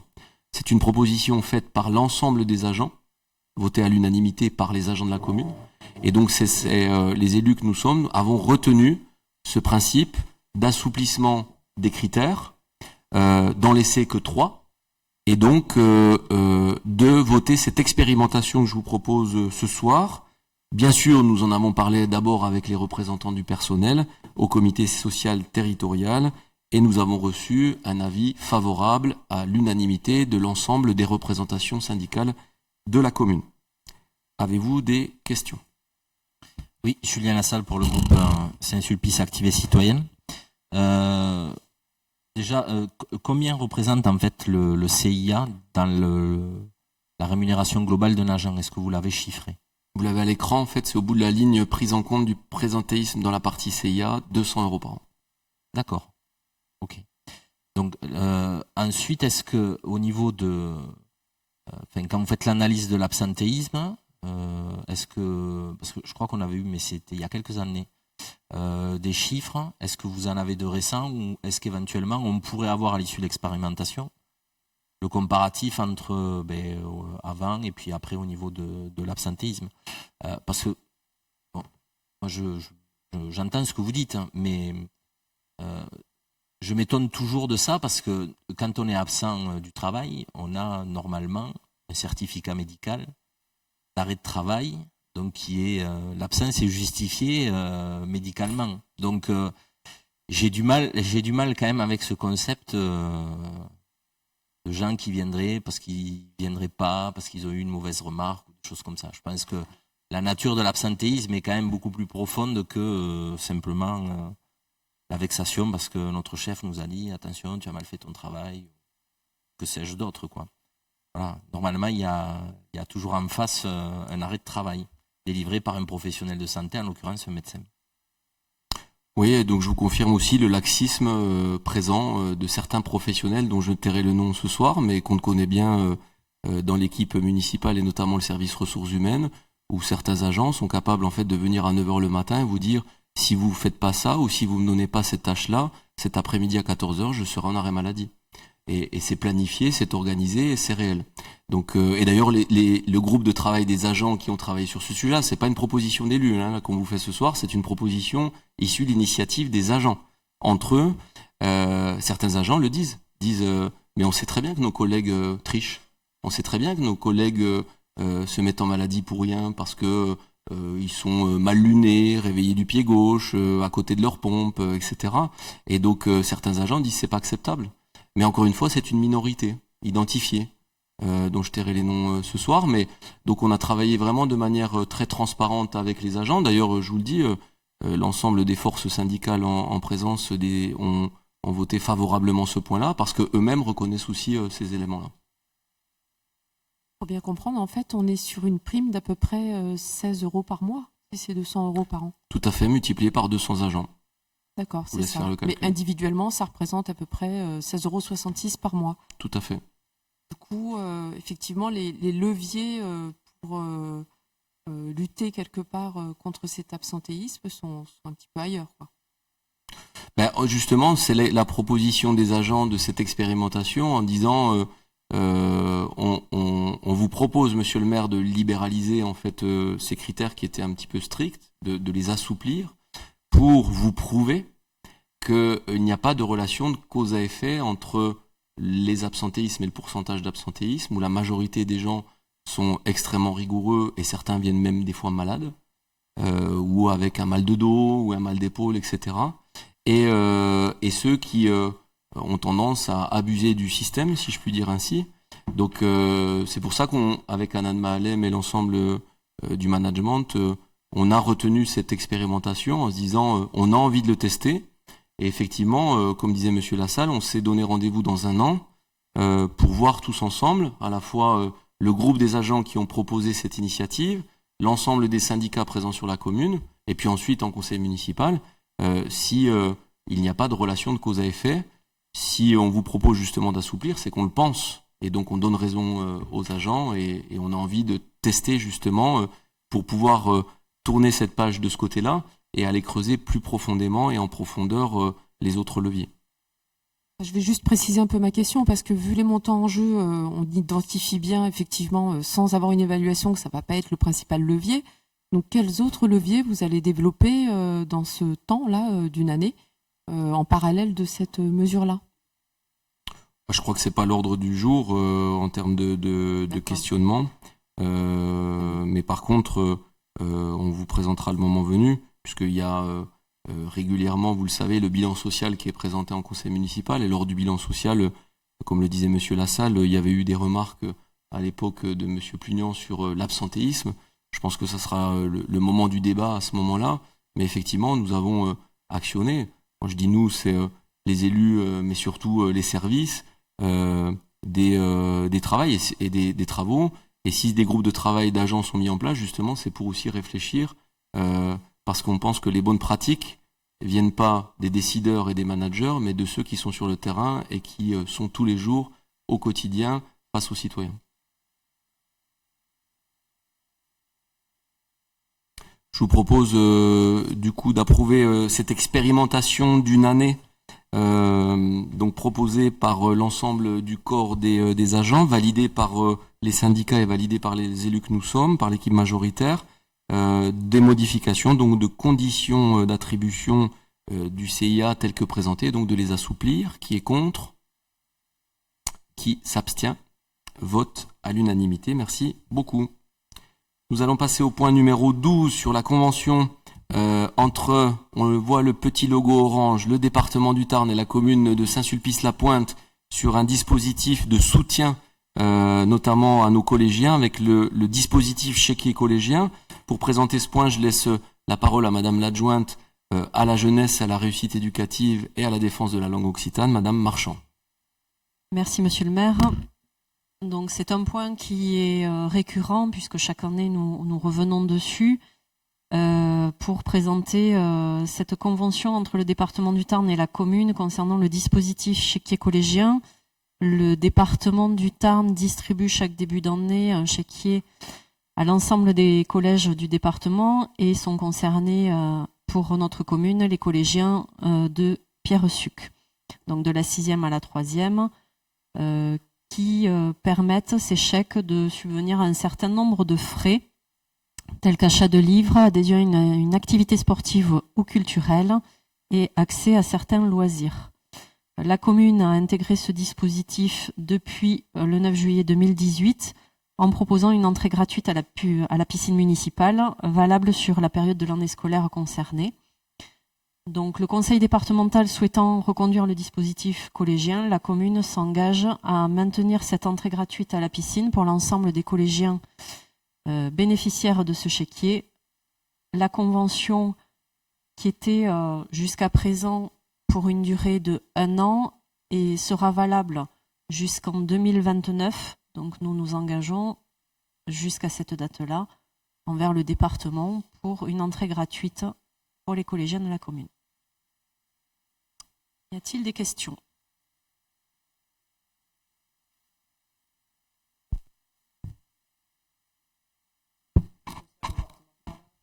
Madame Oudalmer, donc s'abstient et se retire du vote puisque elle a la double casquette, elle est conseillère départementale et vous le voyez, c'est une convention entre le département, donc elle ne veut pas être juge et partie sur ce point-là, donc surtout qu'en plus vous siégez à cette commission, donc doublement juge et partie, donc à noter dans le compte rendu du conseil municipal par les services du retrait pour ce vote de Madame Oudalmer. Pas de questions, je vous propose donc de passer au vote pour cette action auprès de nos collégiens, une action en direction donc de la jeunesse avec ce chèque collégien Bouge-toi et notamment les tickets donc de piscine. Je vous propose donc le vote. Qui est contre? Qui s'abstient? Vote à l'unanimité. Merci beaucoup. On va passer sur la partie toujours convention cette fois-ci. Vous le voyez à l'écran avec une jolie petite image de nos bus sponsorisés par nos entreprises de Saint-Sulpice. Donc une convention de mise à disposition des minibus entre la commune de Saint-Sulpice et les associations de la commune avec quelques points de modification et un petit toilettage de cette convention. Pour présenter ce point, je laisse bien entendu la parole à notre adjoint au rayonnement de la ville, Monsieur Laurent Saadi. Merci beaucoup, Monsieur le maire. Donc, comme vous le savez, la commune de Saint-Sulpice-la-Pointe met à disposition des associations saint-sulpiciennes, donc 2 minibus, dans le cadre de leur utilisation régulière par les associations. Il convient donc de modifier cette convention et de redéfinir certains points. Donc, les modifications apportées sont les suivantes, vous les voyez à l'écran. Donc, la fixation d'un nombre de réservations maximum par an par souci d'équité, limite d'un seul minibus par réservation afin de satisfaire 2 associations par week-end, durée de location maximale à 3 jours consécutifs, ajout du critère plus petit nombre de demandes déjà satisfaites en cas de pluralité de demandes, comptabilisation d'une réservation en cas d'annulation dans un délai de moins de 7 jours, demande systématique d'un duplicata de tickets de carburant, pénalité en cas de restitution du véhicule non nettoyé ou à défaut du plein de carburant, et enfin la mise à jour du contrat assurance véhicule de la ville. Donc l'Assemblée est invitée à approuver tel qu'annexé la convention et à autoriser Monsieur le maire à signer au nom de la commune la dite convention. Est-ce que vous avez des questions? Oui, Malika Mazou, Saint-Sulpice Activité Citoyenne. Donc j'imagine que ces évolutions sont la résultante de constats. Est-ce que vous l'avez travaillé en concertation avec les associations? Elles sont informées ou pas en amont de Ça ce vient vote? on peut même dire que la demande aussi vient de leur part, puisque par exemple vous avez des associations qui ont des calendriers de déplacement qui sont prévus très tôt dans l'année, donc ils font leur réservation si vous voulez, et d'autres associations qui ont les événements qui viennent au fur et à mesure, et quand elles veulent réserver, si vous voulez, le minibus est déjà pris. Donc vraiment l'objectif, si vous voulez, c'est d'arriver, et c'est pour ça qu'on parle d'équité, à satisfaire un maximum d'associations en disant par exemple, si on a 2 associations qui demandent le même créneau, on va satisfaire celle qui a eu le plus petit nombre de réservations acceptées, si vous voulez, pour que la majorité des associations en bénéficient, en tout cas le maximum. Et du coup, si une association qui a bien planifié ces événements sur plusieurs mois vient avec ces 3 demandes annuelles d'un coup, comment vous faites et qu'il n'y a pas d'autres demandes, je dirais, ponctuelles, vous lui accordez les 3 demandes d'un coup ou... Oui, on peut lui accorder la demande d'un coup, mais D'accord. s'il y a une demande entre-temps, si vous voulez, en fait, ce qui se passe, c'est que vous prenez certaines associations, notamment sportives, elles ont les calendriers, si vous voulez, en tout début de saison. Après, s'il y a par exemple je sais pas, un sportif qui va se qualifier ou une équipe qui se qualifie en cours d'année pour une compétition qui va arriver au mois de juin, si vous voulez, ben, elle a la demande qu'à partir du moment où l'équipe est qualifiée. En fait. Oui, ça j'ai bien compris. Voilà. D'accord. Ok. Donc si effectivement, pour répondre à votre question, si une association vient en début d'année et demande les 3 créneaux, on met les 3 créneaux en option. Ah, c'est en option, c'est on pas peut validé. les mettre en option si vous voulez. Et puis si on a une demande entre-temps, on dira, ben, vous avez déjà eu un créneau de satisfait, l'autre en a pas eu, si vous voulez. Donc c'est celle qui n'a pas eu de créneau qui bénéficiera du minibus. D'accord, donc c'est des options. Et à quel moment ils sont sûrs d'avoir le minibus? Dans le délai des 7 jours là que vous évoquiez ou... Non, le délai de 7 jours, il est par rapport au fait Oui, que souvent, si vous voulez, ils réservent et puis après, au dernier moment, ils annulent. Donc à quel moment est confirmée la réservation? Quand une option est posée? Ben, généralement, si vous voulez, quand même, les déplacements en minibus sont quand même prévus en avance. Hein. Donc on a rarement de demandes, si vous voulez, d'une semaine à une autre. Hein. Ils vont savoir, si vous voulez, que dans un mois ou dans 2 mois, si vous voulez, ils auront une compétition. D'accord, mais on ne dit pas OK sur les 3 demandes quand elles sont déposées. Vous dites que c'est une option qui est posée. Absolument. Donc elle est confirmée à quel moment cette option? Elle est confirmée s'il n'y a pas effectivement d'option entre-temps. Alors vous donnez un délai, honnêtement, on n'a pas planifié de délai, puisqu'il y a des fois, vous allez être qualifié dans un mois, des fois vous êtes qualifié dans une manifestation dans 2 mois, si vous voulez. On va le faire, si vous voulez, vraiment en fonction. C'est pour ça que le critère qui est important, qui est noté... Bah, parce que moi je me mets à la place de la sauce en fait. Je pose, j'ai réservé pour faire mon déplacement et j'attends à un moment donné une confirmation de l'option pour l'organisation. De toute façon, plutôt, de toute façon, l'association qui a mis une option sur un minibus, si vous voulez, si elle l'a plus, il faut qu'elle s'organise aussi de son côté. Et voilà, mais il faut un temps pour se retourner. Voilà, d'où la question de ce délai de confirmation. Absolument. Quoi. Ça me semble être une précision importante pour l'organisation des associations, d'avoir à un moment donné un retour confirmé de la possibilité de la location pour éventuellement se rabattre sur une autre solution si ce n'était pas possible. Et du coup, comme on est dans l'évolution du règlement, je pense que c'est un point qui mériterait d'être précisé et qui poserait du coup des bases, je dirais, objectives de confirmation de l'attribution de ces véhicules. On a on les reçoit prochainement par rapport au créneau, effectivement, donc on pourra leur en parler. Oui. D'accord, merci. Y a-t-il d'autres questions? Je vous propose donc d'approuver ces modifications donc de convention qui régissent les modalités d'utilisation des minibus entre la commune de Saint-Sulpice-la-Pointe et les associations locales. Qui est contre? Qui s'abstient? Vote à l'unanimité. Merci pour elle. Nous allons passer au point numéro 14.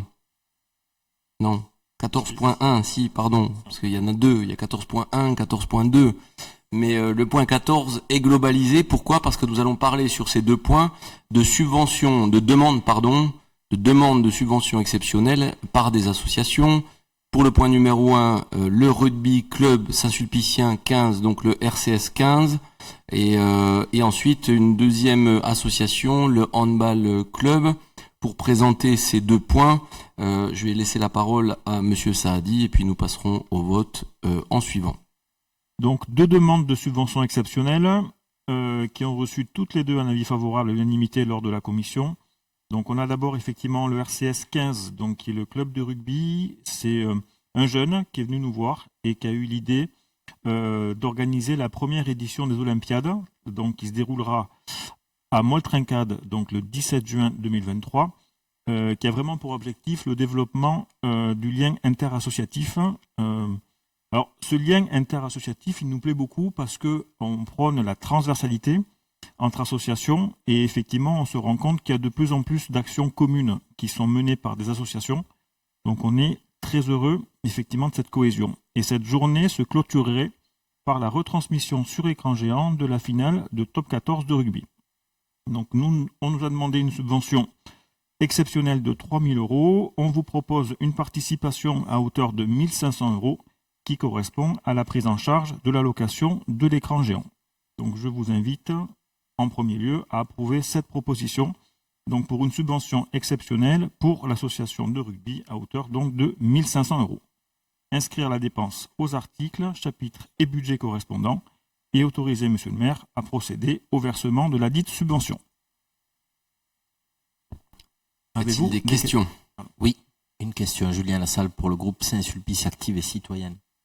Dans l'énoncé, donc on nous parle de développement du lien interassociatif. Et du coup, je voulais savoir si l'association 7e Art pour tous avait été sollicitée, puisque je vois marqué que la subvention servira à la location d'un écran géant. Et on a déjà une association Saint-Sulpicienne en partie, 7e Art pour tous, qui fait des projections en plein air. Donc,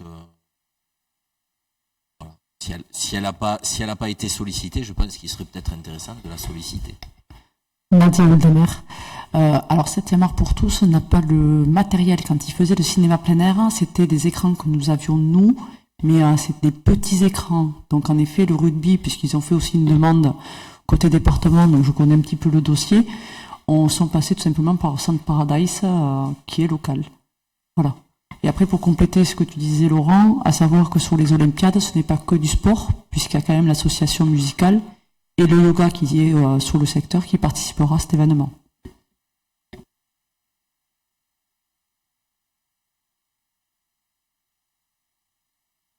Deuxième point pour... Non, faut passer au vote ?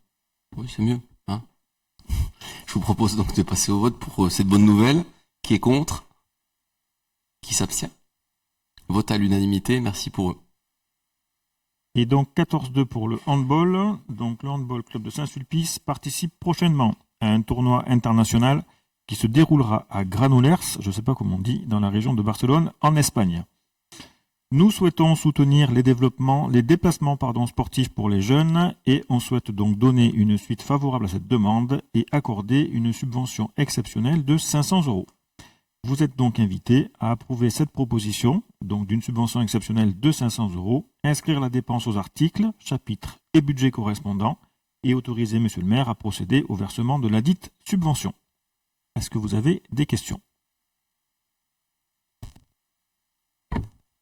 Une remarque avant de passer au vote. Moi, je suis très heureux parce que vous savez, c'était un débat qu'on avait eu en conseil municipal sur le listing et qui amène un débat sur les subventions au monde sportif, au monde culturel et pourquoi plus pour les uns et pas assez pour les autres, etc.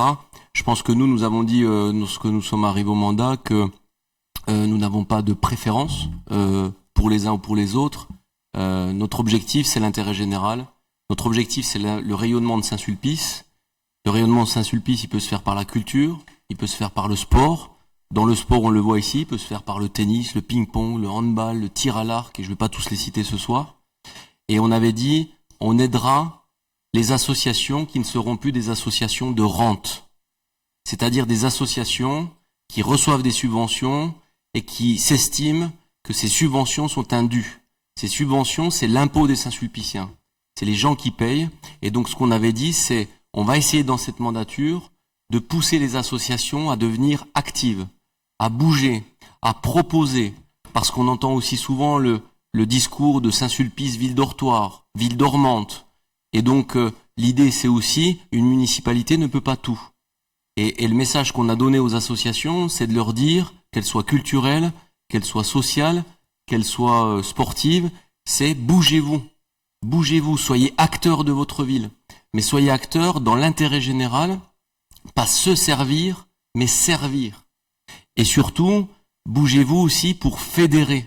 Pour fédérer, on le voit, ces Olympiades, Nadia Oudalmer le disait, fédèrent au niveau de Mollet-Trinquade, les associations de Mollet-Trinquade, peu importe qu'elles soient d'ailleurs sportives ou culturelles. Ça va créer un premier événement. L'année dernière, on parlait de médiéval. J'entends Laurent Saadi commencer à me parler derrière l'oreille du retour des sardinades. Je me dis que Saint-Sulpice, aujourd'hui, on le voit en tant qu'élu, on le voit, on le subit, j'ai envie de dire, parce que monsieur le maire et ses adjoints doivent être partout des fois à la fois. Saint-Sulpice bouge. D'ailleurs, on a un document qui s'appelle le tilt, qui est d'habitude, vous savez, une feuille A4 pliée en deux. Le service communication m'a dit, monsieur le maire, nous avons 12 pages pour le mois de juin, tellement il y a d'événements à Saint-Sulpice. Voilà, et ben Madame Drabec, dites-leur que les majorettes seront bienvenues et le retour des majorettes à Saint-Sulpice également. Ça veut dire quoi? Ça veut dire qu'une ville, elle se crée, elle se fédère, elle vit avec ses citoyens, et notamment avec le milieu associatif. Et je suis agréablement surpris et agréablement, en tout cas en termes de décision, étonné d'avoir des assos qui commencent à poser des subventions exceptionnelles, parce que c'est vraiment d'aller chercher de la nouveauté et de fédérer. Et c'est super. C'est super parce qu'on l'a vu, on a eu le cas dans les associations sociales avec les violences intrafamiliales et notamment les violences faites aux femmes avec une soirée à Odette Couder. Là, on est plutôt sur du festif avec la finale de rugby. Demain, peut-être, ça sera du culturel avec la fête de la musique et des ciné-débats. Le principe, c'est que nos habitants, nous, notre rôle d'élu, c'est de mettre un cadre de vie à ce que les gens soient heureux, qu'ils soient petits, âgés ou très âgés. Et aujourd'hui, on voit que ces associations-là sont porteuses de projets. En plus, on va faire rayonner Saint-Sulpice sur un tournoi international jusqu'en Espagne. Bah, tant mieux, tant mieux. Et peut-être qu'un jour, on jumellera Saint-Sulpice et on verra un jumelage peut-être avec une ville d'un autre pays. Donc tant mieux. Bravo à eux, bravo. On sait comme c'est difficile après cette période de Covid d'être bénévole dans le milieu associatif, d'être membre des bureaux. Dans le monde associatif, c'est comme être élu. On en prend souvent plein la tête et on est à portée d'engueulade. Donc bravo à eux parce que ils osent, ils s'autorisent et on va les soutenir. Je vous invite à vraiment les soutenir. Donc je vous propose au vote ce point de subvention.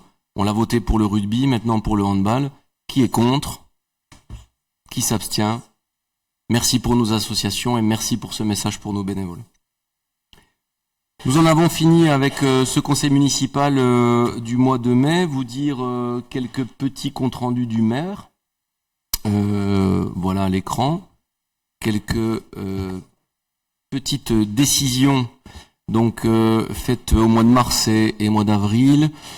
Des marchés publics traditionnels que j'ai signés sur l'attribution notamment de fioul domestique et de carburant, sur des cartes achats de carburant, des procédures également sur l'attribution de bureaux d'études pour des coordinations sécurité pour les futurs travaux de la route de Lavore, le réaménagement de la route de Lavore et la requalification et les travaux de la rue du Capitaine Beaumont, des demandes de financement aux cofinanceurs, notamment pour les travaux qui vont arriver très vite de la rue du Capitaine Beaumont, je vous l'ai dit tout à l'heure, à partir du mois de septembre, budget alloué à hauteur de 1 294 000 que vous voyez à l'écran. Donc l'idée c'est bien sûr d'aller chercher des subventions et de réduire la part de la commune pour que notre budget ne soit pas rigide, ou en tout cas se faire reprocher d'avoir un budget rigide, des modifications de régie de recettes sur les salles municipales, et puis une autorisation des terrains de justice, notamment dans le cadre d'une préemption foncière pour casser une vente entre une vente privée et d'avoir la mairie pouvoir récupérer cette préemption. Pas de questions diverses. Pour les groupes d'opposition, il est certain que le groupe d'opposition de M. Brosse et de Mme Beau ne pouvait pas nous poser de questions puisque, encore une fois, ils brillent par leur absence. Pas de questions non plus pour le groupe Saint-Sulpice Active et Citoyenne. Je vous propose donc de nous retrouver avant les vacances d'été, ici, à 18h30, le lundi 3 juillet, pour le prochain conseil municipal. D'ici là, je vous souhaite un bon mois de mai, un bon week-end de la Pentecôte, et puis rendez-vous au mois de juillet. Chers élus, bonne soirée.